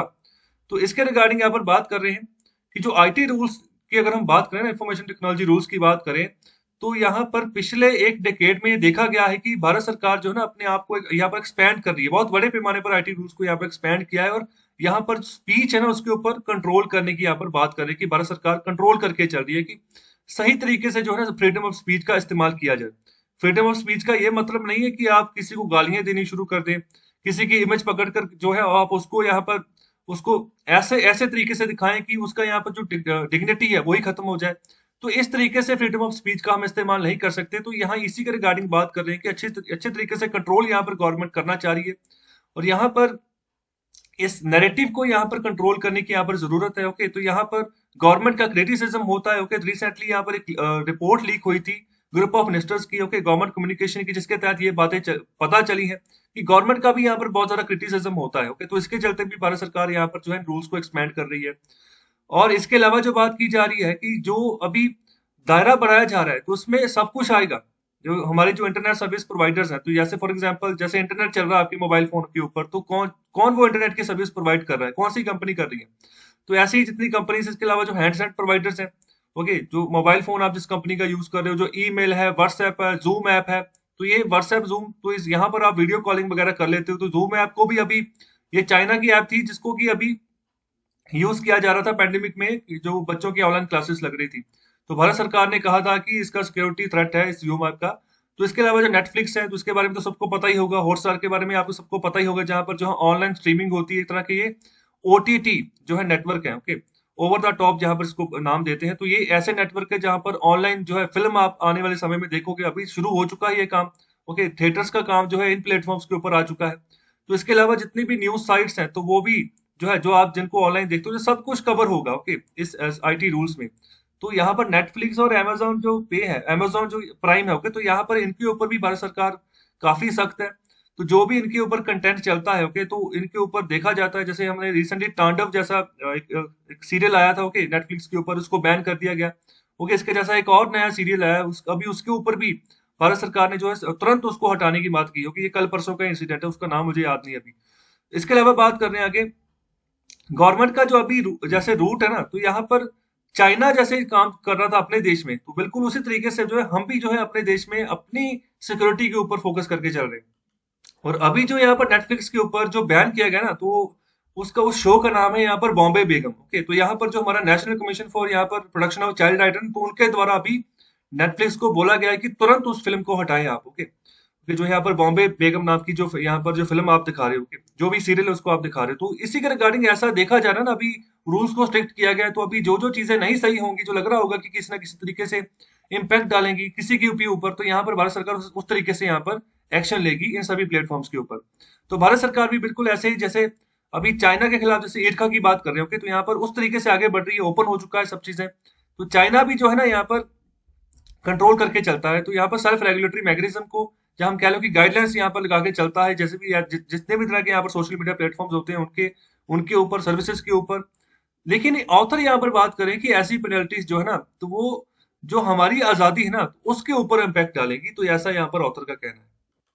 और आगे जो यहाँ पर बात कर रहे हैं कि जो यहाँ पर और भी की पार्ट निकल कर आता है इन रूल्स का, तो वो यह है कि जो हमारी जो आइडेंटिफिकेशन है उसके बारे में। कहने का मतलब कि अगर किसी ने भी गलत कंटेंट यहाँ पर चलाया, तो यहाँ पर उसका फर्स्ट ओरिजिनेटर कौन होगा उस मैसेज का, तो उसके बारे में पड़ताल करनी है, उसके बारे में पता लगाना है। तो इसकी जिम्मेदारी भारत सरकार ने किसको दी है? जो भी यहाँ पर जो भी मैसेजिंग एप्स होंगी उनको, जैसे हम यहाँ पर एग्जांपल ले रहे हैं व्हाट्सएप की, सिग्नल ऐप की, टेलीग्राम की, तो यहाँ पर उनकी जिम्मेदारी होगी। तो आप जो है ना, पहला जो यहाँ पर फर्स्ट ओरिजिनेटर होगा उसको ढूंढे। तो यहाँ पर व्हाट्सएप ने कहा भी था भारत सरकार को कि अगर हम ऐसा करते हैं ना, तो अगर आप जैसे हमें बोल रहे हो कि अगर फर्स्ट ओरिजिनेटर को ढूंढो, तो हमें अपनी ऐप का, अपने सॉफ्टवेयर का पूरा आर्किटेक्चर चेंज करना पड़ेगा, ओके। तो उसमें बहुत समय लगेगा, तो उससे प्राइवेसी भी जा सकती है यूजर की। तो प्राइवेसी कैसे जाएगी? तो यहाँ पर देखो, जैसे ये टेक्नोलॉजी काम करती है ना, फॉर एग्जाम्पल मैं व्हाट्सएप की बात करूं, तो यहाँ पर काम करता है एंड टू एंड एनक्रिप्शन। तो एंड टू एंड एनक्रिप्शन का मतलब क्या होता है? जैसे दो यूजर है, मेरे पास व्हाट्सएप पे मैंने मैसेज किया अपने किसी दोस्त को, ठीक है, उसके पास मैसेज पहुंचा, मैंने यहाँ से मैसेज जब किया वो हो गया एनकोड, ओके। जब मेरे किसी फ्रेंड ने मैसेज देखा, उसको हम बोलते हैं वहां पर हो गया डिकोड, ओके। एनकोड हो गया, डिकोड हो गया, तो दोनों के बीच में वो मैसेज रहा। कोई यहाँ पर तीसरा बिचौलिया नहीं आया उस मैसेज को देखने के लिए, जिसके तहत हम दोनों की प्राइवेसी बनी रही कि मैंने कौन सा यहाँ पर मैसेज मेरे दोस्त को किया है, वो उसी को पता है और तीसरे किसी को नहीं पता है, ओके। तो इससे प्राइवेसी बनी रहेगी, ओके। तो यहाँ पर जो व्हाट्सएप वो यही कह रहा था कि एंड टू एंड एनक्रिप्शन जो है ना, वो खत्म हो सकता है अगर हम यहाँ पर फर्स्ट ओरिजिनेटर के ऊपर जाते हैं। तो एंड टू एंड एनक्रिप्शन का कहने का मतलब है कि पूरी तरीके से पड़ताल करनी पड़ेगी ना फिर, कि यहाँ पर जो मैंने मैसेज किया था मेरे दोस्त को, वो क्या मैसेज था, ओके। फिर बाद में उसने जो मुझे मैसेज किया वो क्या मैसेज था, तो फिर प्राइवेसी रही नहीं, ओके। फिर बाद में वो मैसेजेस लीक भी हो सकते हैं, तो क्या प्राइवेसी रहेगी, ओके, सेफ्टी क्या रहेगी? तो यहाँ पर यही बात कर रहे हैं कि जो सेफ्टी है हमारे मैसेजेस की, वो यहाँ पर ना वो इंटेक्ट नहीं होनी चाहिए, वो खराब नहीं होनी चाहिए, ओके। इस चीज को हमें इंश्योर करके चलना है अगर हम एंड टू एंड एनक्रिप्शन का मॉडल भी फॉलो करके चल रहे हैं, ओके। अगर हम यहाँ पर फर्स्ट ओरिजिनेटर भी मैसेज का ढूंढ रहे हैं, तो अच्छी बात है, फर्स्ट ओरिजिनेटर ढूंढ रहे हैं। तो भारत सरकार ने फिर बाद में जवाब भी दिया था व्हाट्सएप को कि हम यहाँ पर ये नहीं चाह रहे कि हमारे यूजर की प्राइवेसी खत्म हो, हम यहाँ पर ये चाह रहे हैं कि आप फर्स्ट ओरिजिनेटर ढूंढो, जैसे भी ढूंढो, ये आपके ऊपर है, लेकिन एंड टू एंड एनक्रिप्शन नहीं खत्म होनी चाहिए, प्राइवेसी जो है ना वो खत्म नहीं होनी चाहिए। इन चीजों का भी ध्यान आपने खुद ही रखना है, ओके। तो ये भारत सरकार ने कह दिया था। तो मुझे आप ये बताइए, जो हमारा आईटी मंत्रालय है, उसके मिनिस्टर अभी कौन है, उनका क्या नाम है, उसका उनका आंसर दीजिए कमेंट बॉक्स में। आगे यहाँ पर बात कर रहे हैं कि अभी ना टेक्नोलॉजिकल चेंज जो है ना, उसको भी फोर्स करने की यहाँ पर बात कर रहे हैं कि जो नए रूल्स लाए गए हैं, जो नया बदलाव किया गया है रूल्स में, उसके तहत। तो यहाँ पर इंडियन गवर्नमेंट यहाँ पर चाह रही है कि यहाँ पर जिस भी तरीके से खराबी आ रही है ना मैसेजेस में, तो उस चीज को हम यहाँ पर जो है कम्युनिकेशंस में एंड अप करें। तो यहाँ पर बात कर रहे हैं कि अगर इस तरीके से एंड अप करने की बात करेंगे, इस तरीके से यहाँ पर हस्तक्षेप करने की बात करेंगे, तो प्राइवेसी भी जाएगी। तो यहाँ पर जैसे सिग्नल की बात कर रहे हैं, व्हाट्सएप की बात करें, तो यहाँ पर और वल्नरेबल हो जाएंगे और लेस सेफ हो जाएंगे। तो ऐसा हमें नहीं करना। तो यहाँ पर ये ऑथर अपनी बात रख रहे हैं। और इसके अलावा रूल्स जो यहाँ पर आए ना नए, तो यहाँ पर एम्पावर कर रहे हैं गवर्नमेंट को कि स्टेप इन करे कहाँ पर, सेंसर करने में, जो यहाँ पर स्ट्रीमिंग कंटेंट है। मतलब कि जैसे नेटफ्लिक्स कोई यहाँ पर कोई भी कंटेंट स्ट्रीम कर रहा है, कि कोई फिल्म दिखा रहा है, कोई यहाँ पर नाटक दिखा रहा है, कि जैसे मैंने अभी तांडव की और यहाँ पर बॉम्बे बेगम की मैं एग्जांपल ले रहा हूँ, तो यहाँ पर गवर्नमेंट स्टेप इन कर रही है इन रूल्स के तहत, सेंसर कर सकती है कि इन चीजों को काटो, इन डायलॉग्स को काटो। ओके, तो हालांकि इसके लिए पहले सेंसर बोर्ड ऑफ इंडिया बना हुआ है, लेकिन अभी ये ऑनलाइन स्ट्रीमिंग का दायरा अलग है। ओके, तो वो फिल्मों के लिए जो सेंसर बोर्ड है, तो यहाँ पर ये दायरा अलग से आता है, तो इसके लिए भी अभी नए रूल्स, इनको सोशल मीडिया प्लेटफॉर्म गिना जाता है। ओके, तो इनके लिए यहाँ पर इनकी भी सेंसरशिप यहाँ पर बात कर रहे हैं। और यहाँ पर क्या होगा, अलग अलग लेयर्स बैठाई जाएगी, सेल्फ रेगुलेटरी सिस्टम होगा जिसके तहत देखा जाएगा कि कौन सा कंटेंट दिखाने योग्य है, कौन सा नहीं है। तो उसी के तहत ब्यूरोक्रेट्स जो है बैठेंगे। ओके, तो यहाँ पर देखेंगे कि किस तरीके से कौन सा कंटेंट बनाया गया है, किस मुद्दे के ऊपर बनाया गया है, किस मुद्दे के हिसाब से ये क्या अच्छी तरीके से इसको यहाँ पर एक्सप्रेस कर पा रहा है अपने आप को, क्या वो फिट बैठता है कंज्यूम करने के लिए, कि आम जो यहाँ पर लोग हैं कि वहां तक इसको स्ट्रीम किया जाए। और इसी के चलते आगे बात करें कि अभी जो बदलाव देखने को मिला है 2015 से। ओके, तो यहाँ पर अटॉर्नी जनरल ऑफ इंडिया का यहाँ पर बयान है जिसको यहाँ पर कहा जा रहा है। तो अटॉर्नी जनरल ऑफ इंडिया का क्या होता है, इसका काम क्या होता है? इनका काम होता है, ये भारत भारत सरकार के वकील होते हैं। ओके, तो सुप्रीम कोर्ट में जो भी भारत सरकार के रिगार्डिंग, इन्होंने जो भी भारत सरकार का केस चल रहा होता है किसी राज्य सरकार के साथ, या फिर किसी इंडिविजुअल ने केस किया होता है भारत सरकार के खिलाफ। ओके, तो यहाँ पर अटॉर्नी जनरल ऑफ इंडिया है, ये वकील होते हैं भारत सरकार के, जो भारत सरकार का पक्ष रखते हैं। ओके, फिर सुप्रीम कोर्ट में जो भी यहाँ पर रूलिंग होती है, तो ये यहाँ पर रूलिंग को एक्सेप्ट करते हैं, फिर बाद में भारत सरकार को बताते हैं। ओके, तो इनको यहाँ पर अटॉर्नी जनरल ऑफ इंडिया बोलते हैं। तो राज्य सरकारों का भी यहाँ पर जो है ना, अपने अपने जो है ना, वहां पर उनको एडवोकेट जनरल ऑफ यहाँ पर जो है राज्य स्टेट बोलते हैं। ओके, किसी भी राज्य के अपने अपने एडवोकेट जनरल, और भारत का अटॉर्नी जनरल होता है, और उसके जो यहाँ पर डिप्टी होता है ना अटॉर्नी जनरल ऑफ इंडिया के नीचे, उसको हम बोलते हैं solicitor general of India. Okay, तो अगर किसी समय सपोज करो attorney general of India available नहीं है, तो फिर सॉलिसिटर जनरल ऑफ इंडिया जो है ना, वो यहाँ पर जो है ना रूलिंग को देखते हैं, सुप्रीम कोर्ट में जो है ना यहाँ पर भारत सरकार का पक्ष रखते हैं। और इसी के चलते इन्होंने क्या कहा, इन्होंने कहा कि अगर कोई भी कोई ऑनलाइन कंटेंट वॉच कर रहा है, ओके, चाहे वो यहाँ पर पॉर्न ही क्यों नहीं वॉच कर रहा है, तो यहाँ पर गवर्नमेंट जो है ना यहाँ पर किसी तरीके की मॉरल पॉलिसिंग नहीं कर सकती। ओके, कोई भी नैतिक कोई पॉलिसी इसके रिगार्डिंग नहीं बना सकती। यहाँ पर जो स्ट्रीमिंग सर्विसेज है, यहाँ पर वो ब्रॉडकास्ट नहीं हो रही है। ओके, पब्लिक पब्लिक एग्जीबिशन नहीं लग रहा है उनका। जैसे नेटफ्लिक्स है, तो वो तो यहाँ पर ब्रॉडकास्ट की तरह, जैसे यहाँ पर बात करें जैसे सिनेमाज है, तो सिनेमाज में तो यहाँ पर पूरी तरीके से ब्रॉडकास्ट हो रहा है, जो न्यूज चैनल से पूरी तरीके से ब्रॉडकास्ट हो रही है चीज। ओके, तो इस तरीके से यहाँ पर ऐसा कंटेंट जो है ना, ये एग्जीबिशन नहीं हो रहा है इसका, तो इसलिए यहाँ पर मॉरल पॉलिसिंग हम नहीं कर सकते। यहाँ पर ये कहना है हमारे अटॉर्नी जनरल ऑफ इंडिया का। ओके, तो इसी के चलते यहाँ पर बात कर रहे हैं कि यूजर के ऊपर है, यूजर यहाँ पर खुद से सिलेक्ट कर रहा है, ओके, व्यू कर रहा है कंटेंट को, तो ये उसका प्राइवेट एनवायरनमेंट है जिसके तहत यहाँ पर वो काम करे, जिसके तहत वो अपने कंटेंट को वॉच कर रहा है। तो इस कैटेगरी में नेटफ्लिक्स की एग्जांपल नहीं आएगी, क्योंकि नेटफ्लिक्स जो है ना वो कोई एग्जीबिशन नहीं लगा रहा है। आप जब भी चाहो जाकर जो है नेटफ्लिक्स पे जाकर जो है फिल्म देख सकते हो, ऑनलाइन वॉच कर सकते हो। ओके, तो यहाँ पर अगर ऐसी चीजें, ऐसी एग्जीबिशन हो रही है, जैसे कोई भी यहाँ पर पर्टिकुलर टाइम है, जैसे जी सिनेमा पर इतने बजे फिल्म आएगी। ओके, तो यहाँ पर इसके तरीके से कोई एग्जीबिशन नहीं कर रहा। ओके, वो अलग चीजें हो जाती हैं।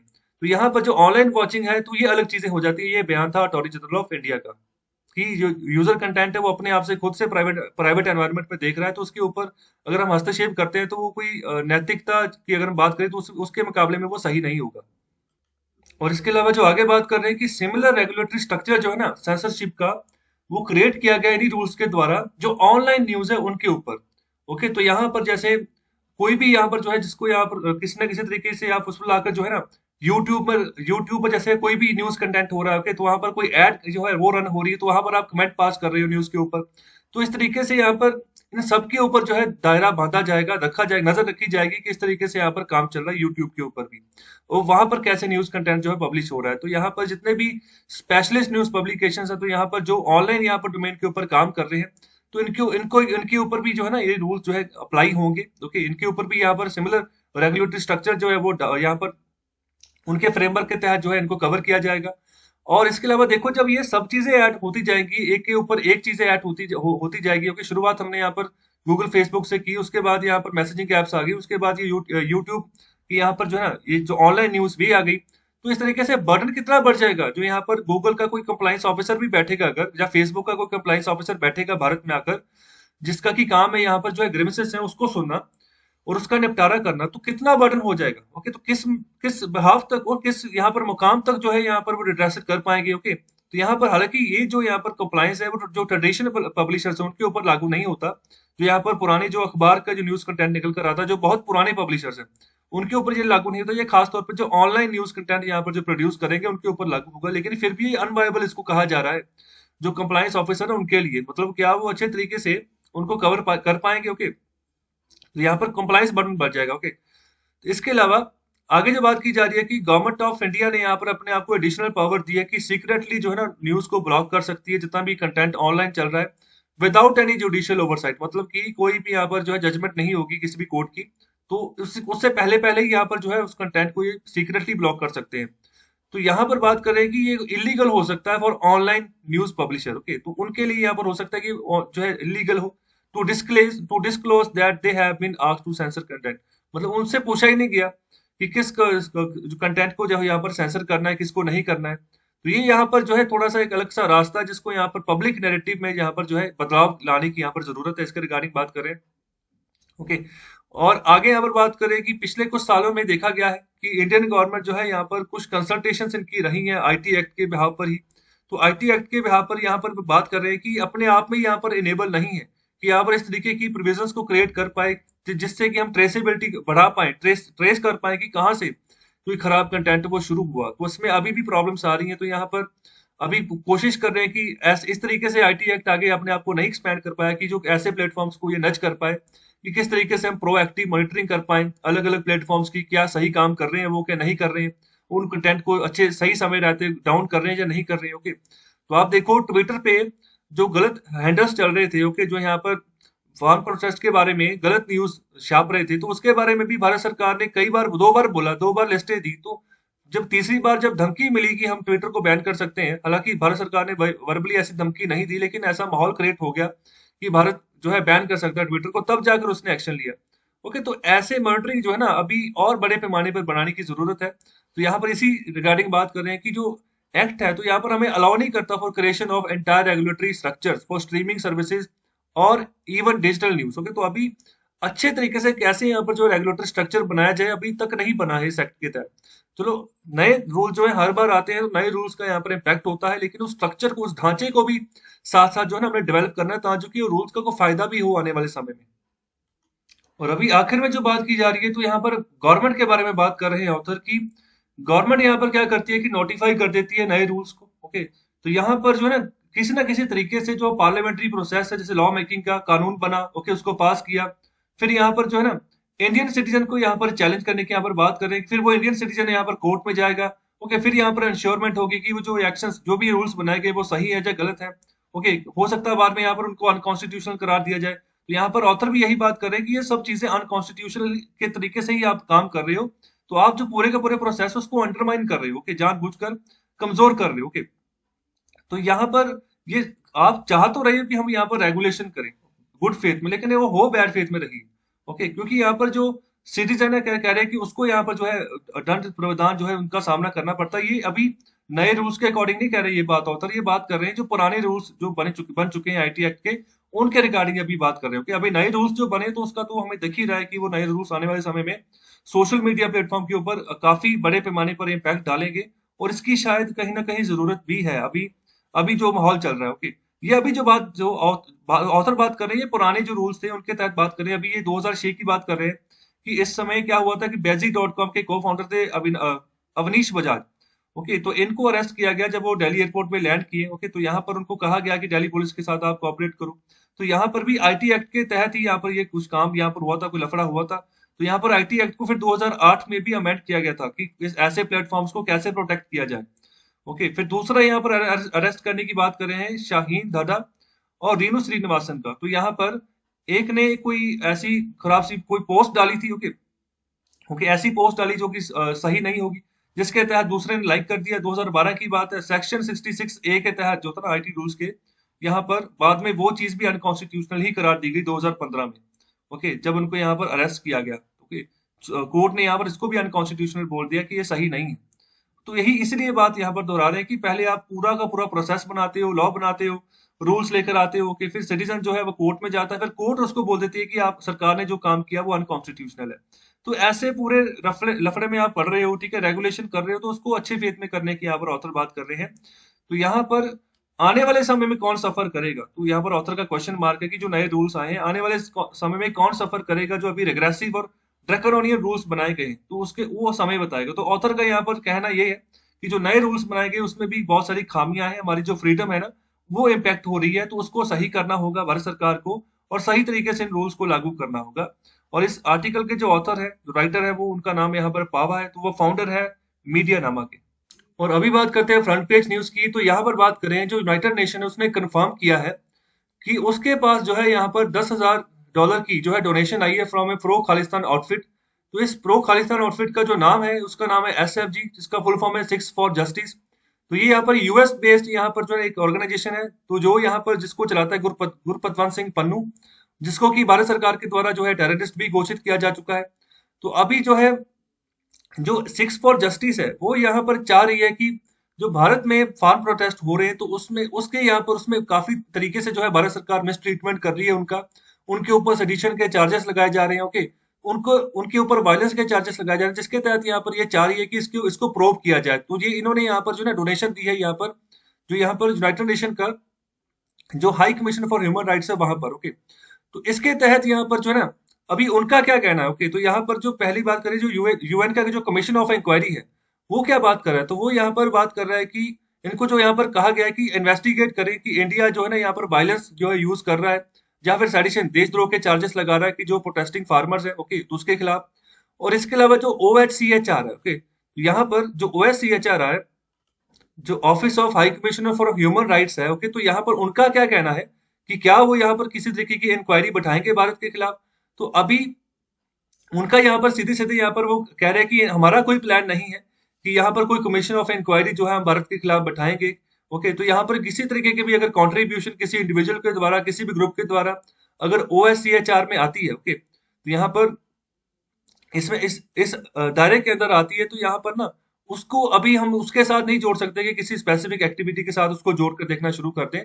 तो यहाँ पर उन्होंने ये भी बात कही है, जो यहाँ पर स्पोक्स पर्सन है OHCHR के, कि यहाँ पर किसी भी तरीके का यहाँ पर अगर रजिस्टेंस पाई जाती है सिक्स ऑफ जस्टिस की, अगर तो अगर हम चाहें कि यहाँ पर वो जैसे वो कह रहे हैं कि यहाँ पर आप कमीशन ऑफ इंक्वायरी बिठाइए भारत सरकार के खिलाफ, तो ऐसा अभी कुछ नहीं किया जाएगा। तो यहाँ पर उन्होंने ऑफर भी किया है उस जो SFJ है, जो सिक्स फॉर जस्टिस नाम की संस्था है, कि अपना $10,000 जो डॉलर है कंट्रीब्यूशन जो आपने दी है ह्यूमन राइट्स के यहाँ पर कमीशन में, तो वो वापस भी आप ले सकते हो, ओके। तो इसके रिगार्डिंग जो है अभी स्पष्टीकरण दिया गया है जो OHCHR है उसके द्वारा। तो ये जो OHCHR है, तो इसका यहाँ पर फुल फॉर्म क्या निकलता है, okay, office for high commissioner for human rights, okay. तो इस ये इसका फुल फॉर्म निकल कर आता है। तो इसका ऑफिस, मेन ऑफिस कहाँ पर है, कौन से देश में है, उस देश का नाम बताइए, उस शहर का नाम बताइए जहां से ये संचालित होता है। और आगे जो न्यूज है फ्रंट पेज में से, तो यहाँ पर बात कर रहे हैं कि टोटल 20.53 लाख डोसेज जो है ना, वो भी एक दिन शुक्रवार को जो है दी गई है। तो इसको अभी रिकॉर्ड क्या गया है अभी तक का, जो कि यहाँ पर बनाया गया है हमारे यहाँ पर जितनी वैक्सीनेशन होती है एक दिन में, ओके। तो अभी 20 लाख का आंकड़ा पार कर चुकी है एक दिन में, इतने बड़े पैमाने पर हमने वैक्सीन डोजेस दी है। तो इसके रिगार्डिंग एक ही सिंगल डे में यहाँ पर हाईएस्ट है अब तक का, ओके। तो यहाँ पर जो सबसे बड़ा राज्य निकल कर आया जिसका पार्टिसिपेशन रेट सबसे ज्यादा, वो है यूपी, उत्तर प्रदेश। तो यहाँ पर मैक्सिमम नंबर ऑफ यहाँ जो है यहाँ पर वैक्सीनेशन हुई है, जिसकी यहाँ पर टोटल जो कुल संख्या है वो 3.3 लाख डोजेस की है। इसके अलावा 8 राज्य ऐसे हैं, UP, Maharashtra, West Bengal, Rajasthan, Gujarat, Bihar, Kerala and Karnataka, जिन्होंने जिनके यहाँ पर जो है 74% तक की यहाँ पर डोसेज जो है अभी तक दी जा चुकी हैं। टोटल जो है शनिवार तक 2.91 करोड़ जो है यहाँ पर अभी तक वैक्सीनेशन हो चुकी है, ओके। और इसके अलावा 78.6 लाख जो है बेनिफिशरीज ऐसे हैं जिनकी उम्र 60 से ज्यादा है, तो उनको वैक्सीनेट कर दिया गया है। और यहाँ पर 13.8 लाख ऐसे हैं जिनकी उम्र 45 से 59 ईयर्स के बीच में है, और जिनको यहाँ पर अलग से कोई और बीमारी भी है, ओके। तो यहाँ पर इतने लोगों को अभी तक जो है वैक्सीनेट कर दिया गया है भारत सरकार के द्वारा। तो आगे जो न्यूज है, तो यहाँ पर बात कर रहे हैं कि वजह, तो यहाँ पर एक ना अभी एक इंसिडेंट हुआ था कि मुकेश अंबानी के घर के बाद बाहर जो था एक स्कॉर्पियो गाड़ी मिली थी, SUV गाड़ी मिली थी, जहां पर विस्फोटक जिसमें गाड़ी में भरा हुआ था। और बाद में जब पड़ताल हुई थी, जो उसका गाड़ी का असली मालिक था, कि तो जिसको यहाँ पर जिसका नाम मनसुख हिरेन, तो उसको उसके भी यहाँ पर जो है उसकी भी मृत्यु हो गई थी बाद में।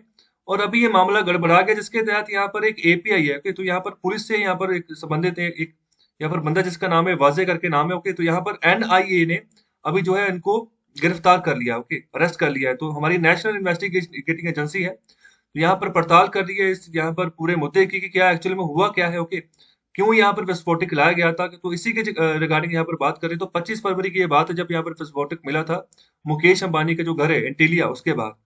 तो हमारा जो NIA है, ओके, इसको कब बनाया गया था और इसका मेन रोल क्या है, कौन कौन से इदारों में ये फंक्शन करता है, इसके बारे में कमेंट बॉक्स में आंसर कीजिए। और आगे जो न्यूज़ है वो भी फ्रंट पेज में से ही। तो यहाँ पर बात कर रहे हैं, अभी हाल ही में कुछ दिन पहले, 2-3 दिन पहले मैंने बात की थी कि एक ना यहाँ पर काम किया गया था, ऑनलाइन डिजिटल वर्क किया गया था एक बंदे के द्वारा जिसका नाम था माइक विंकलमैन। एक जेपीजी फाइल बनाई गई थी 21,000 मेगापिक्सल की, ओके। 21,000 बाई 21,000 यहाँ पर उसका यहाँ पर रेजोल्यूशन साइज था। और उस साइज में उसने क्या किया था, एक कोलाज बनाया था। कोलाज मतलब जितने भी नंबर ऑफ फोटोज होती हैं, और वो फोटोज भी इसने खुद से यहाँ पर डिजाइन की थी 2007 से, मई 2007 से वो बना रहे थे, डिजिटली बनाया उसको, ओके। और साथ ही साथ उसका एक कोलाज बनाया, तो उस कोलाज में 5,000 ऐसे अपनी जो आर्ट वर्क था उसको यहाँ पर शामिल किया गया इतने बड़े पैमाने पर, ओके। और उसको नाम दिया गया बीपल। और इसकी ऑक्शन हुई, बोली लगी, और इसकी बिक्री हुई थी अप्रोक्सीमेटली 70 मिलियन US डॉलर में, ओके। अभी 2-3 दिन पहले की बात, अगर आप कंटिन्यू सीरीज सुन रहे हो तो आपको पता होगा। तो ये चीज पता नहीं चल रही थी कि उसको खरीदा किसने, ओके। तो यहाँ पर बात सामने आई कि उसको खरीदने वाला भी जो है ना, वो एक इंडियन ओरिजिन ही है, ओके, एक भारतीय ही है, ओके, एक देसी बंदा है जिसने उसको खरीदा है 70 मिलियन US डॉलर देके। तो यहाँ पर वो सिंगापुर बेस्ड एक कोडर है इंडियन ओरिजिन का, ओके, जिसका उपनाम जो है ना वो मेटाकोमन, ओके। तो यहाँ पर वो क्रिप्टो करेंसी में इसने यहाँ पर पेमेंट की थी। तो यहाँ पर क्रिप्टो करेंसी के रिगार्डिंग ही वो आर्टिकल था कि क्रिप्टो करेंसी कितनी इंपॉर्टेंट बनती जा रही है, लोग इन्वेस्ट कर रहे हैं, लोग ट्रस्ट दिखा रहे हैं, लेकिन भारत सरकार क्या करने जा रही है, भारत सरकार इन क्रिप्टो करेंसीज के ऊपर पाबंदी लगाने जा रही है, और उसके तहत जो है नया बिल जो है वो ड्राफ्ट कर रही है, ओके, जिसके तहत ऐसा किया जाएगा आने वाले समय में कि जो भी कोई क्रिप्टो करेंसी रखेगा अपने पास उसको सजा हो सकती है, ओके, उसको जेल जाना पड़ सकता है, उसको फाइन हो सकता है, और 90 दिनों का समय मिलेगा जब वो बिल बन गया, एक्ट में पास हो गया, कि 90 दिनों के अंदर अंदर अगर आप भारतीय किसी इन्वेस्टर्स ने किसी बिटकॉइन में या क्रिप्टो करेंसी में इन्वेस्ट किया है तो उसको उस राशि को, उस यहाँ पर इन्वेस्टमेंट को बेचना होगा, सोल्ड आउट करना होगा, ओके। तो यहाँ पर जो मेटा कोवन है वो एक तमिल डेसेंट है, तमिल से यहाँ पर, तमिल ओरिजिन से यहाँ पर बिलोंग करते हैं, तो फाउंडर है मेटापर्स के। तो मेटापर्स जो है ना, तो ये भी एक तरह के जो नॉन फंजेबल टोकन्स है तो वो कलेक्ट करती है, ओके। तो यहाँ पर इस तरीके का फंड है मेटापर्स। तो वो एनएफटी को यूज करके ही इन्होंने यहाँ पर उसको खरीदा है, तो इसी की हम बात कर रहे थे, ओके। नॉन फंजेबल टोकन्स की बात हम कर रहे थे, जिसको यूज करके, तो ये भी ब्लॉकचेन टेक्नोलॉजी के तहत ही काम करती है, जैसे बिटकॉइन जो है, जैसे एथेरियम जो है वो ब्लॉकचेन टेक्नोलॉजी के तहत काम करते हैं। तो इसी के तहत क्रिप्टो एसेट्स को यूज करके इन्होंने यहाँ पर इसकी परचेज की थी ऑनलाइन ऑक्शन में। तो यहाँ पर एनएफटी जो है सिंगल ओनरशिप और ऑथेंटिसिटी यहाँ पर है डिजिटल आर्ट की, okay, by recording the sale through blockchain technology, okay. तो इस तरीके से यहाँ पर जो है सेल करते हैं। तो थोड़ी सी मैं वो जो कोलाज बनाया गया तो उसकी भी नजर में आपको उस दिन में मैंने दिखाई थी, तो अभी भी आप देख लो। अभी इसका पिक्सल कोई खास नहीं होगा क्योंकि ये जेपीजी में यहाँ पर मैंने कन्वर्ट नहीं की है। तो आप ऑनलाइन जाओ तो वहां पर इसी जो यहाँ पर आर्टिस्ट है उनका नाम टाइप करना, तो आपको ना ये पूरा का पूरा कोलाज मिल जाएगा 21,000 बाई 21,000 पिक्सल में। तो उसको थोड़ा आप जो है जूम करके देखना, तो आपको 5,000 के आसपास जो ना ये फोटोज नजर आएंगी। ये 5,000 के आसपास का पूरा कोलाज है, ओके, जो कि डिजिटली खुद से उन्होंने अपनी मेहनत से बनाया है, और इसी की बिक्री हुई है 70 मिलियन US डॉलर में। लेकिन ये क्रिप्टो करेंसी के थ्रू हुई है, जो यहाँ पर नॉन फंजाइबल टोकन है उनको यूज करके बनाया गया, ओके। तो ये इंपॉर्टेंट बात है, इसको ध्यान रखिएगा। और आगे न्यूज है टाइम सिटी वाले पेज में से, तो यहाँ पर बात कर रहे हैं, दिल्ली सरकार जो है वो दिसंबर तक का यहाँ पर टारगेट रखी कि दिसंबर तक जो है ना वो 10,000 चार्जिंग पॉइंट्स जो है वो ईवी के, इलेक्ट्रिक व्हीकल्स के बना देंगे। तो दिल्ली सरकार जो है एक नई कैंपेन चला रही है, switch Delhi, okay, switch Delhi campaign, जहां पर उसका नाम है, जिसके तहत ईवी व्हीकल्स को ये प्रमोट कर रही है और कह रही है कि आपको जो है ना 1.5 लाख तक की सब्सिडी मिलेगी अगर आप कोई ईवी व्हीकल्स खरीदते हैं। और भी जो यहाँ पर सरकार, राज्य सरकारें जो टैक्स लेती हैं जब आप नया व्हीकल खरीदते हो, तो उसमें काफी कमी की जाएगी, ओके। और इसके अलावा बात करें कि 72 स्टेशन जो है ना ऑलरेडी, यहाँ पर चार्जिंग स्टेशन जो है ऑलरेडी ऑपरेशनल है पूरे शहर में, दिल्ली शहर में। और गवर्नमेंट जो है अभी एक मोबाइल ऐप भी बनाने जा रही है कि ताकि जो कि इसकी फैसिलिटी अच्छे से लोगों तक पहुंच जाए। अभी 5वां हफ्ता चल रहा है इस यहाँ पर स्विच दिल्ली कैंपेन का, ओके। तो स्विच दिल्ली कैंपेन किसके रिगार्डिंग है इसके बारे में आपको पता होना चाहिए, ओके। तो ये ईवी व्हीकल्स की प्रमोशन के रिगार्डिंग है, इसके रिगार्डिंग क्वेश्चन पूछा जा सकता है। और इसी यहाँ पर कैंपेन के तहत अवेयरनेस फैलाई जा रही है लोगों में कि आप जो है ईवी व्हीकल्स की और रुझान अपना बढ़ाइए। तो यहाँ पर बात कर रहे हैं कि अभी जो विजन है गवर्नमेंट का वो यही है कि चार्जिंग पॉइंट बनाने हैं हर एक यहाँ पर 3 किलोमीटर के डिस्टेंस के बाद, ओके। तो यहाँ पर इस तरीके से इसको डेवलप करना है कि लोगों का कॉन्फिडेंस इसमें बढ़े, लोग यहाँ पर ईवी व्हीकल्स खरीदे। देखो सही बात है, जब तक चार्जिंग इंफ्रास्ट्रक्चर अच्छे से खड़ा नहीं होगा तब तक लोग क्यों खरीदेंगे किसी चीज को, ओके। तो अगर ऐसा इंफ्रास्ट्रक्चर खड़ा किया जाता है, हालांकि समय लगेगा, ऐसा नहीं है कि आज खड़ा कर दिया कल को लोगों ने ईवी व्हीकल खरीदने शुरू कर दिया। अभी माहौल बनाया जा रहा है जो है राज्य, जो दिल्ली की राज्य सरकार है उसके द्वारा। तो यहाँ पर कहा जा सकता है कि आने वाले समय में ईवी व्हीकल्स की भरमार जो है देखने को मिलेगी, और जो दिल्ली का पोल्यूशन लेवल है वो थोड़ा अभी कम देखने को मिलेगा। अभी नॉर्मल हवा भी जो दिल्ली में चलती है ना, उसका जो एयर क्वालिटी इंडेक्स वो 350 से ऊपर ही होता है, वो बहुत पुअर क्वालिटी होती है हवा की। और आगे जो न्यूज निकल कर आ रही है वो भी सेम पेज में, तो यहाँ पर ना एक यूथ को उसकी एज का बेनिफिट मिला कोर्ट से। तो यहाँ पर कोर्ट ने उनको कहा कि अपने गुस्से के ऊपर आप काबू कीजिए, तो इसी की यही चीज कहकर उसको छोड़ दिया गया। तो उसके ऊपर चार्ज कौन सा था? उस युवक के ऊपर उसकी उम्र जो थी 21 साल की थी, और उसके ऊपर अटेम्प्ट टू मर्डर का चार्ज था, कि मतलब उसने चाकू उठाकर किसी की हत्या करनी चाहिए। तो इसके चलते यहाँ पर जो था कोर्ट केस हुआ, उसको यहाँ पर अदालत में पेश किया गया। दिल्ली हाई कोर्ट ने क्या किया, उसके ऊपर जो एफआईआर थी उसको रद्द कर दिया। और यहाँ पर क्या कहा, उस जो 21 साल का यहाँ पर युवा था उसको कहा कि आप जो है ना, आपके सामने एंटायर लाइफ पड़ी है पूरी आपकी। तो यहाँ अगर इसको कोई यहाँ पर किसी तरीके से कोई भी सजा होती, ओके, तो पूरी जिंदगी, कहने का मतलब एक बार धब्बा लग जाता जेल का, तो फिर वो अपने जीवन में जिस तरीके से अपने आप को एक्सप्लोर करना चाह रहा था वो नहीं कर पाता। ओके, तो अगर कोई चाह रहा है कि मैं फॉरेन में जाकर सेटल हूँ, या मैं चाह रहा है कि मैं अच्छे तरीके से डेवलप करूँ अपने आप को, अपनी सब्सिडीज को आगे बढ़ाऊं, तो इस ऐसी चीजों में जो है रुकावट आ जाती है अगर जेल का धब्बा धब्बा जो है लग जाता है किसी के ऊपर। तो इसी तरीके से एफआईआर को रद्द कर दिया गया। तो यहाँ पर उनको बोला गया, उस यहाँ पर युवक को, कि आप कम्युनिटी सर्विस करिए 1 महीने तक की, ये सजा उसकी लगाई गई है। तो इनको बोला कि गुरुद्वारा बंगला साहिब में जाइए, तो वहां पर सेवा करें। तो यहाँ पर जो जस्टिस सुब्रमण्यम प्रसाद है ना, तो उन्होंने यहाँ पर ऑब्जर्व किया कि जो मोहम्मद उमैर, तो जो यहाँ पर दोषी है लड़का, तो यहाँ उसने अपनी जो गलती थी उसकी माफी मांगी, जिसके तहत उसको यहाँ पर कहा गया कि दोबारा से ये ऑफेंस रिपीट नहीं होना चाहिए, जिसके तहत अभी उसको ये बोला गया कि अपने गुस्से के ऊपर थोड़ा काबू करना सीखो। तो ये बातें जो है ना, ये सबके लिए फिट बैठती हैं कि अपने गुस्से के ऊपर सभी काबू डालें। ओके, खास तौर पे जो यंगस्टर बच्चे हैं जिनकी आयु 17-18 से लेके यहाँ पर 27-28 के बीच में है, तो यहाँ पर ज्यादा खून जो है ना खौलता है कभी छोटी छोटी बात के ऊपर। थोड़ा संयम रखना है। ओके, तो गुस्से के ऊपर कंट्रोल करें, अपने ऊपर फोकस करें, पॉजिटिविटी लाएं, तो ऐसा गुस्सा ऐसी चीजें नहीं आएगी। ओके, तो नेगेटिव लोगों से दूर रहो, तो बहुत बढ़िया जो है ना जीवन रहेगा। और अपने आप को बचाओ, इतनी हद तक नहीं जाना जितनी हद तक ये बच्चा चला गया। ओके, और आगे जो न्यूज, तो यहाँ पर बात करें कि इस समर में, इस गर्मियों में दिल्ली में हो सकता है कि यहाँ पर पानी की कमी हो, क्योंकि वाटर टेबल जो है नीचे जा रहा है। तो यहाँ पर जो है 25% तक जो यहाँ पर जो है पानी का यहाँ पर गिरावट देखने को मिल रही है। तो यहाँ पर ना 20,000 से ज्यादा जो है अनऑथोराइज यहाँ पर पॉइंट्स देखे गए हैं पूरे दिल्ली में, जो कि यहाँ पर इलीगल बोरवेल्स है, मतलब लोगों ने यहाँ पर परमिशन नहीं ली है, तो बोरवेल खुदवा ले हैं, तो पानी वहां से निकाल रहे हैं, तो जिसके तहत यार पानी का वाटर टेबल जो है नीचे जा रहा है। और इसके अलावा जो यहाँ पर नंगल चैनल से यहाँ पर जो फ्लो आता है पानी का, तो वहां भी पिछले 1 महीने से यहाँ पर जो है बंद है। ओके, जिसके तहत यहाँ पर 25% की रिडक्शन देखने को मिली है पानी की वाटर सप्लाई में, जो रॉ वाटर होता है उसकी सप्लाई में। तो ऐसे क्राइसिस जो है समर में देखने को मिल सकते हैं। तो यहाँ पर डिमांड काफी बढ़ रही है, ओके, लेकिन सप्लाई उस हिसाब से जो है यहाँ पर नहीं बढ़ रही है। तो यहाँ पर इलीगल बोरवेल्स जो है, तो उनका उनकी अकॉर्डिंग भी जो है ना काफी नुकसान हो रहा है। तो अगर आप दिल्ली में रह रहे हैं तो आपको ये इस क्राइसिस के ऊपर ये पूरा का पूरा चार्ट है, इसके ऊपर थोड़ी सी नजर घुमाइए आप। ओके, अलग अलग एरियाज में क्या क्या सिचुएशन चल रही है, बोरवेल्स की कितना कितना पानी आ रहा है, ओके, और कितनी कितनी यहाँ पर जो सिचुएशन, कितने कितने वाटर प्लांट्स लगे हैं, तो ये सब चीजें आप देख सकते हो। और आगे न्यूज है टाइम्स नेशन वाले पेज में से, तो यहाँ पर कहा गया है कि जितने भी जम्मू कश्मीर यूनियन टेरिटरी में जितने भी गवर्नमेंट स्कूल्स हैं, उनको अपने साइन बोर्ड्स में ट्राई कलर जो है, तिरंगा जो है वो यहाँ पर शो करना ही होगा, उनके लिए यहाँ पर ये मस्ट है। तो इसी के रिगार्डिंग यहाँ पर बात कर रहे हैं कि इसका जो ऊपर जो मॉनिटरिंग करेंगे इस चीज की, तो यहाँ पर एक डिप्टी डायरेक्टर के यहाँ पर जो यहाँ पर ऑफिसर रैंक के यहाँ पर जो है ना, एक डिप्टी डायरेक्टर का यहाँ पर जो है एक बंदे को अपॉइंट किया जाएगा, जिसको जो कि इस सिचुएशन को मॉनिटर करेगा कि क्या जो यहाँ पर डायरेक्शंस जो एडमिनिस्ट्रेशन ने दी है, क्या उसकी अनुपालना की जा रही है स्कूल्स के द्वारा कि नहीं की जा रही है। ओके, तो यहाँ पर इसके रिगार्डिंग यहाँ जो साइन बोर्ड है ना, तो उसके ऊपर ट्राई कलर लगाने की बात कर रहे हैं। और आगे जो न्यूज, तो यहाँ पर बात करें कि सुप्रीम कोर्ट में सिर्फ अभी एक ही वोमेन जज बची हैं, तो ये चिंता का विषय है। तो ये बात कही है जो जस्टिस हैं डीवाई चंद्रचूड़। तो अभी जो है ना, अभी फेयरवेल सेरेमनी चल रही है, जो अभी एक मौजूदा फीमेल वोमेन यहाँ पर जस्टिस थी सुप्रीम कोर्ट में, जिसका नाम था इंदु मल्होत्रा। तो अभी वो रिटायर हो रही हैं, तो अभी वो जब चली जाएगी तो उनके बाद में सिर्फ एक ही यहाँ पर वोमेन जज बचेगी, तो पूरे सुप्रीम कोर्ट में। तो यहाँ पर इसको चिंता का विषय जो है कहा जा रहा है। तो मुझे ये इस क्वेश्चन का आंसर दीजिए कि सुप्रीम कोर्ट में टोटल कितने जज होते हैं। चलो मैं ही बता देता हूँ, सुप्रीम कोर्ट में टोटल यहाँ पर 33 जज होते हैं, प्लस 1 जो है वो चीफ जस्टिस ऑफ इंडिया होता है। टोटल 34 हो गए। और आगे जो न्यूज, तो यहाँ पर टाइम्स नेशन में ही बात कर रहे हैं कि प्राइवेट जॉब्स के रिगार्डिंग जो झारखंड सरकार है ना, वो भी यहाँ पर रिजर्वेशन प्लान लाने जा रही है। 75% जितनी भी प्राइवेट सेक्टर जॉब्स होंगी लोकल्स के लिए, उनको रिजर्व किया जाएगा।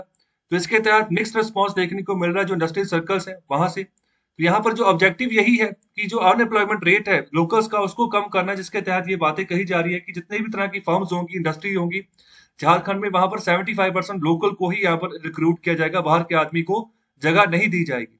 तो इससे यहाँ पर प्रॉब्लम यही आएगी कि कोई अनस्किल्ड अगर बंदा चला जाएगा तो यहाँ पर एफिशिएंसी में प्रॉब्लम आएगी, इंडस्ट्रियल ग्रोथ में प्रॉब्लम आएगी, इन्वेस्टमेंट्स में प्रॉब्लम आ सकती है। और यहाँ पर एक प्रॉमिस था, इनका पोल प्रॉमिस था झारखंड सरकार का, जिसको ये पूरा कर रहे हैं। और यहाँ पर 30,000 तक की जिसकी सैलरी होगी प्राइवेट फर्म्स की, ओके, प्राइवेट फर्म्स में किसी भी लोकल्स की, तो उनके लिए यहाँ पर जो है जॉब रिजर्वेशन की जाएगी, ओके, 30,000 तक या 30,000 से कम तक, ओके। तो यहाँ पर जल्दी ही जो है फॉर्मल बिल जो है असेंबली में पेश किया जाएगा झारखंड सरकार के द्वारा। तो देखो, अभी हाल ही में हरियाणा सरकार ने ऐसा किया था और अभी झारखंड सरकार भी जो है ऐसा करने जा रही है। तो हरियाणा सरकार ने भी यहाँ पर जो है जॉब रिजर्वेशन का और प्राइवेट लोकल जो प्राइवेट कंपनी है वहां पर लोकल्स के लिए उन्होंने भी 75% का भी यहाँ पर रिजर्वेशन कोटा लेकर आए हैं कि लोकल्स के लिए जो है जॉब को रिजर्व किया जाए। तो वहां पर रिस्पॉन्स थोड़ा अलग सा आ रहा है। कंपनीज बोल रही हैं कि हम जो है उस एरिया को भी छोड़कर नोएडा शिफ्ट कर सकते हैं। जो कंपनीज खासतौर पर गुरुग्राम, जो यहाँ पर इसके अलावा फरीदाबाद, इस वाले एरियाज में यहाँ पर डेवलप हो रही है, खासतौर पर जो बड़े प्लेयर्स हैं जैसे गूगल, टाटा हो गया, फेसबुक हो गया, इस जैसे। और इसके अलावा जो हमारा confederation of industry, Indian industry है, तो उसके द्वारा इस मूवमेंट को क्रिटिसाइज किया गया है जो हरियाणा सरकार ने किया, जो अभी झारखंड सरकार करने जा रही है, कि ये सही बात नहीं है, ओके। तो यहाँ पर इसके अलावा बात करें जो federation of Jharkhand chamber of commerce and industries है, ओके, तो इसके द्वारा यहाँ पर कहा गया है कि यहाँ पर जो कि स्टेट की अपेक्स ट्रेड बॉडी है, जो कि फिक्की के साथ यहाँ पर जो है एफिलिएटेड है। तो फिक्की ये नेशनल बॉडी है, ओके। तो यहाँ पर बात करें कि इस व्यू के साथ जो लॉ यहाँ पर बनाया गया है, तो ये इसको अनेक्ट नहीं करना चाहिए, ओके। अगर ये बात सही नहीं होगी तो कंपटीशन इस तरीके से नहीं बढ़ेगा। अगर आप टैलेंट को जो है ना एक जगह पर बांध दो कि एक ही राज्य के टैलेंट लोग जितने भी हैं उसी को आप जो है आगे लेकर जाओ, तो ये बिल्कुल ऐसे है कि इंडियन क्रिकेट टीम को आपने तैयार किया रिजर्वेशन के बेस की कि हर एक राज्य से एक एक प्लेयर चुनना है, चाहे जिस जिस तरीके से अभी खेलता है हमने एक चुनना ही चुनना है। तो फिर उस बाद में देखो रिजल्ट क्या आएगा। क्या भारतीय लोग खुद से यहाँ पर ये चाहेंगे कि ऐसी टीम हम आगे भेजें, ओके। उसके बारे में खुद से सेटिस्फेक्शन नहीं होगी तो फिर जो यहाँ पर कंपनीज रिक्रूटमेंट करेंगी, प्राइवेट कंपनीज, जब उनको सेटिस्फेक्शन नहीं होगी कि हम यहाँ पर जब उनके ऊपर दबाव बना दीजिए कि 75% रिजर्वेशन लोकल से ही करनी है, तो लोकल से अगर उनको पर्याप्त टैलेंट नहीं मिला तो फिर वो कहाँ जाएंगे। अगर खुद से सेटिस्फेक्शन ही नहीं होगी तो फिर कंपनी क्या करेगी, कंपनी की फिर बाद में वहां से अपना बोरिया बिस्तरा उठाएगी, किसी और जगह पर जाएगी, ऐसा ही होगा। और आगे न्यूज है टाइम्स ग्लोबल वाले पेज में से, तो यहाँ पर बात करें कि श्रीलंका जो है ना वो बुरके को बैन करने जा रही है, और साथ ही साथ 1,000 के आसपास जो इस्लामिक स्कूल्स है जिसको मदरसास बोलते हैं, इनको भी यहाँ पर जो है इनके ऊपर पाबंदी लगाने जा रही है for the national security point of view, की नेशनल सिक्योरिटी हमारी जो है वो खराब होती है।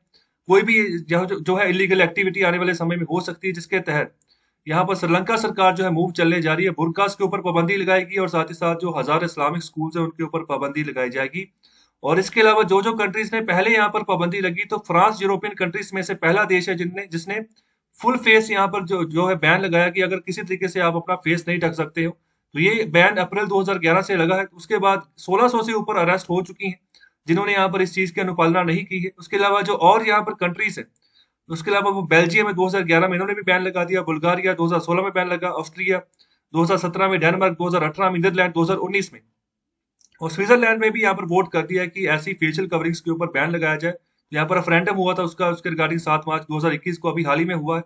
इसके अलावा जो रिपब्लिक ऑफ कॉन्गो जो कि अफ्रीकन कंट्री है, तो इसने भी बैन लगाया है ऐसी यहाँ पर फेस कवरिंग के ऊपर 2015 में, और यहाँ पर फर्स्ट था अपने अफ्रीकन रीजन में, ओके। इसके अलावा जो शार्ड, ये भी एक अफ्रीकन कंपनी है, तो इसने भी यहाँ पर 2015 में ऐसी कवरिंग को, फेस कवरिंग को बैन कर दिया है। और अभी वक्त है शीशे के सामने जाने का। तो पहला वर्ड है एब्सटिनेंस, जिसका मतलब है परहेज। दूसरा है एक्रेशन, जिसका मतलब एक साथ वृद्धि, ओके। और तीसरा यहाँ पर है एडामेंट, जिसका मतलब है अटल। तो शीशे के सामने जाइए, इन तीनों की यहाँ पर प्रैक्टिस करें, एक सेंटेंस बनाए खुद से और इन सेंटेंस में इन तीनों वर्ड्स को यूज करें, इस तरीके से उस सेंटेंस को बनाए और शीशे के सामने प्रैक्टिस करें जाकर। और आज है, अभी है आज का आखिरी टॉपिक, इकोनॉमिक सेट अभी डिस्कस करना है। तो आज का जो टॉपिक है उसका नाम है बबल। तो बबल का मतलब, जैसे देखो बारिश पड़ती है तो उसमें बबल्स बनते हैं ना, तो बबल एक बबल बनता है तो एक आकार तक जाकर फिर फूट जाता है, ओके। तो इसी तरीके से यहाँ पर बात कर रहे हैं मार्केट के हिसाब से कि जब भी प्राइस राइज होता है किसी भी एसेट का, किसी भी कमोडिटी का प्राइस राइज होता है जो कि अभी अनएक्सप्लेन होता है किसी भी फंडामेंटल्स के द्वारा कि क्यों राइज हुआ, फिर भी जो लोग होते हैं ना यहाँ पर उस एसेट्स को होल्ड करके चलते हैं, ओके। उन चीजों को होल्ड करके चलते हैं, कोई बात नहीं, यहाँ पर प्राइस राइज हुआ है तो यहाँ पर कुछ समय बाद वो बस्ट होता है, ओके, बबल बस्ट होता है, फिर यहाँ पर जो है कूल डाउन हो जाते हैं प्राइसेस, और फिर यहाँ पर जो है जितने पहले थे उसी के हिसाब से यहाँ पर काम चलना शुरू हो जाता है। तो वहां पर हम यहाँ पर टर्म यूज करते हैं ऐसी कंडीशंस में बबल, ओके। तो कैसा लगा आपको पूरा का पूरा लेक्चर? तो कमेंट बॉक्स में मुझे फीडबैक जरूर दें, आंसर दें जो मैं क्वेश्चंस करता हूँ, ओके। क्वेश्चंस का आंसर देंगे तो आप ही की प्रैक्टिस ज्यादा से ज्यादा होगी। और ज्यादा से ज्यादा इस लेक्चर को शेयर जरूर करें कि जिन बच्चों तक ये लेक्चर पहुंचने चाहिए पूरे भारत इकोनॉमी में, पूरी भारतीय इकोनॉमी में, तो वहां तक पहुंचाइए, ओके। जो कि आने वाले समय में अच्छे से अच्छे यहाँ पर साइंटिफिक टेम्पर वाले लोग जो है आगे आए, भारत की इकोनॉमी को चलाए, अच्छे इकोनॉमिस्ट बने। वो तभी बनेंगे जब अच्छा टैलेंट होगा, अच्छा कंटेंट जो है उसके ऊपर फोकस करेंगे। ओके, तो शेयर जरूर करें इस लेक्चर को। बहुत बहुत शुक्रिया, धन्यवाद।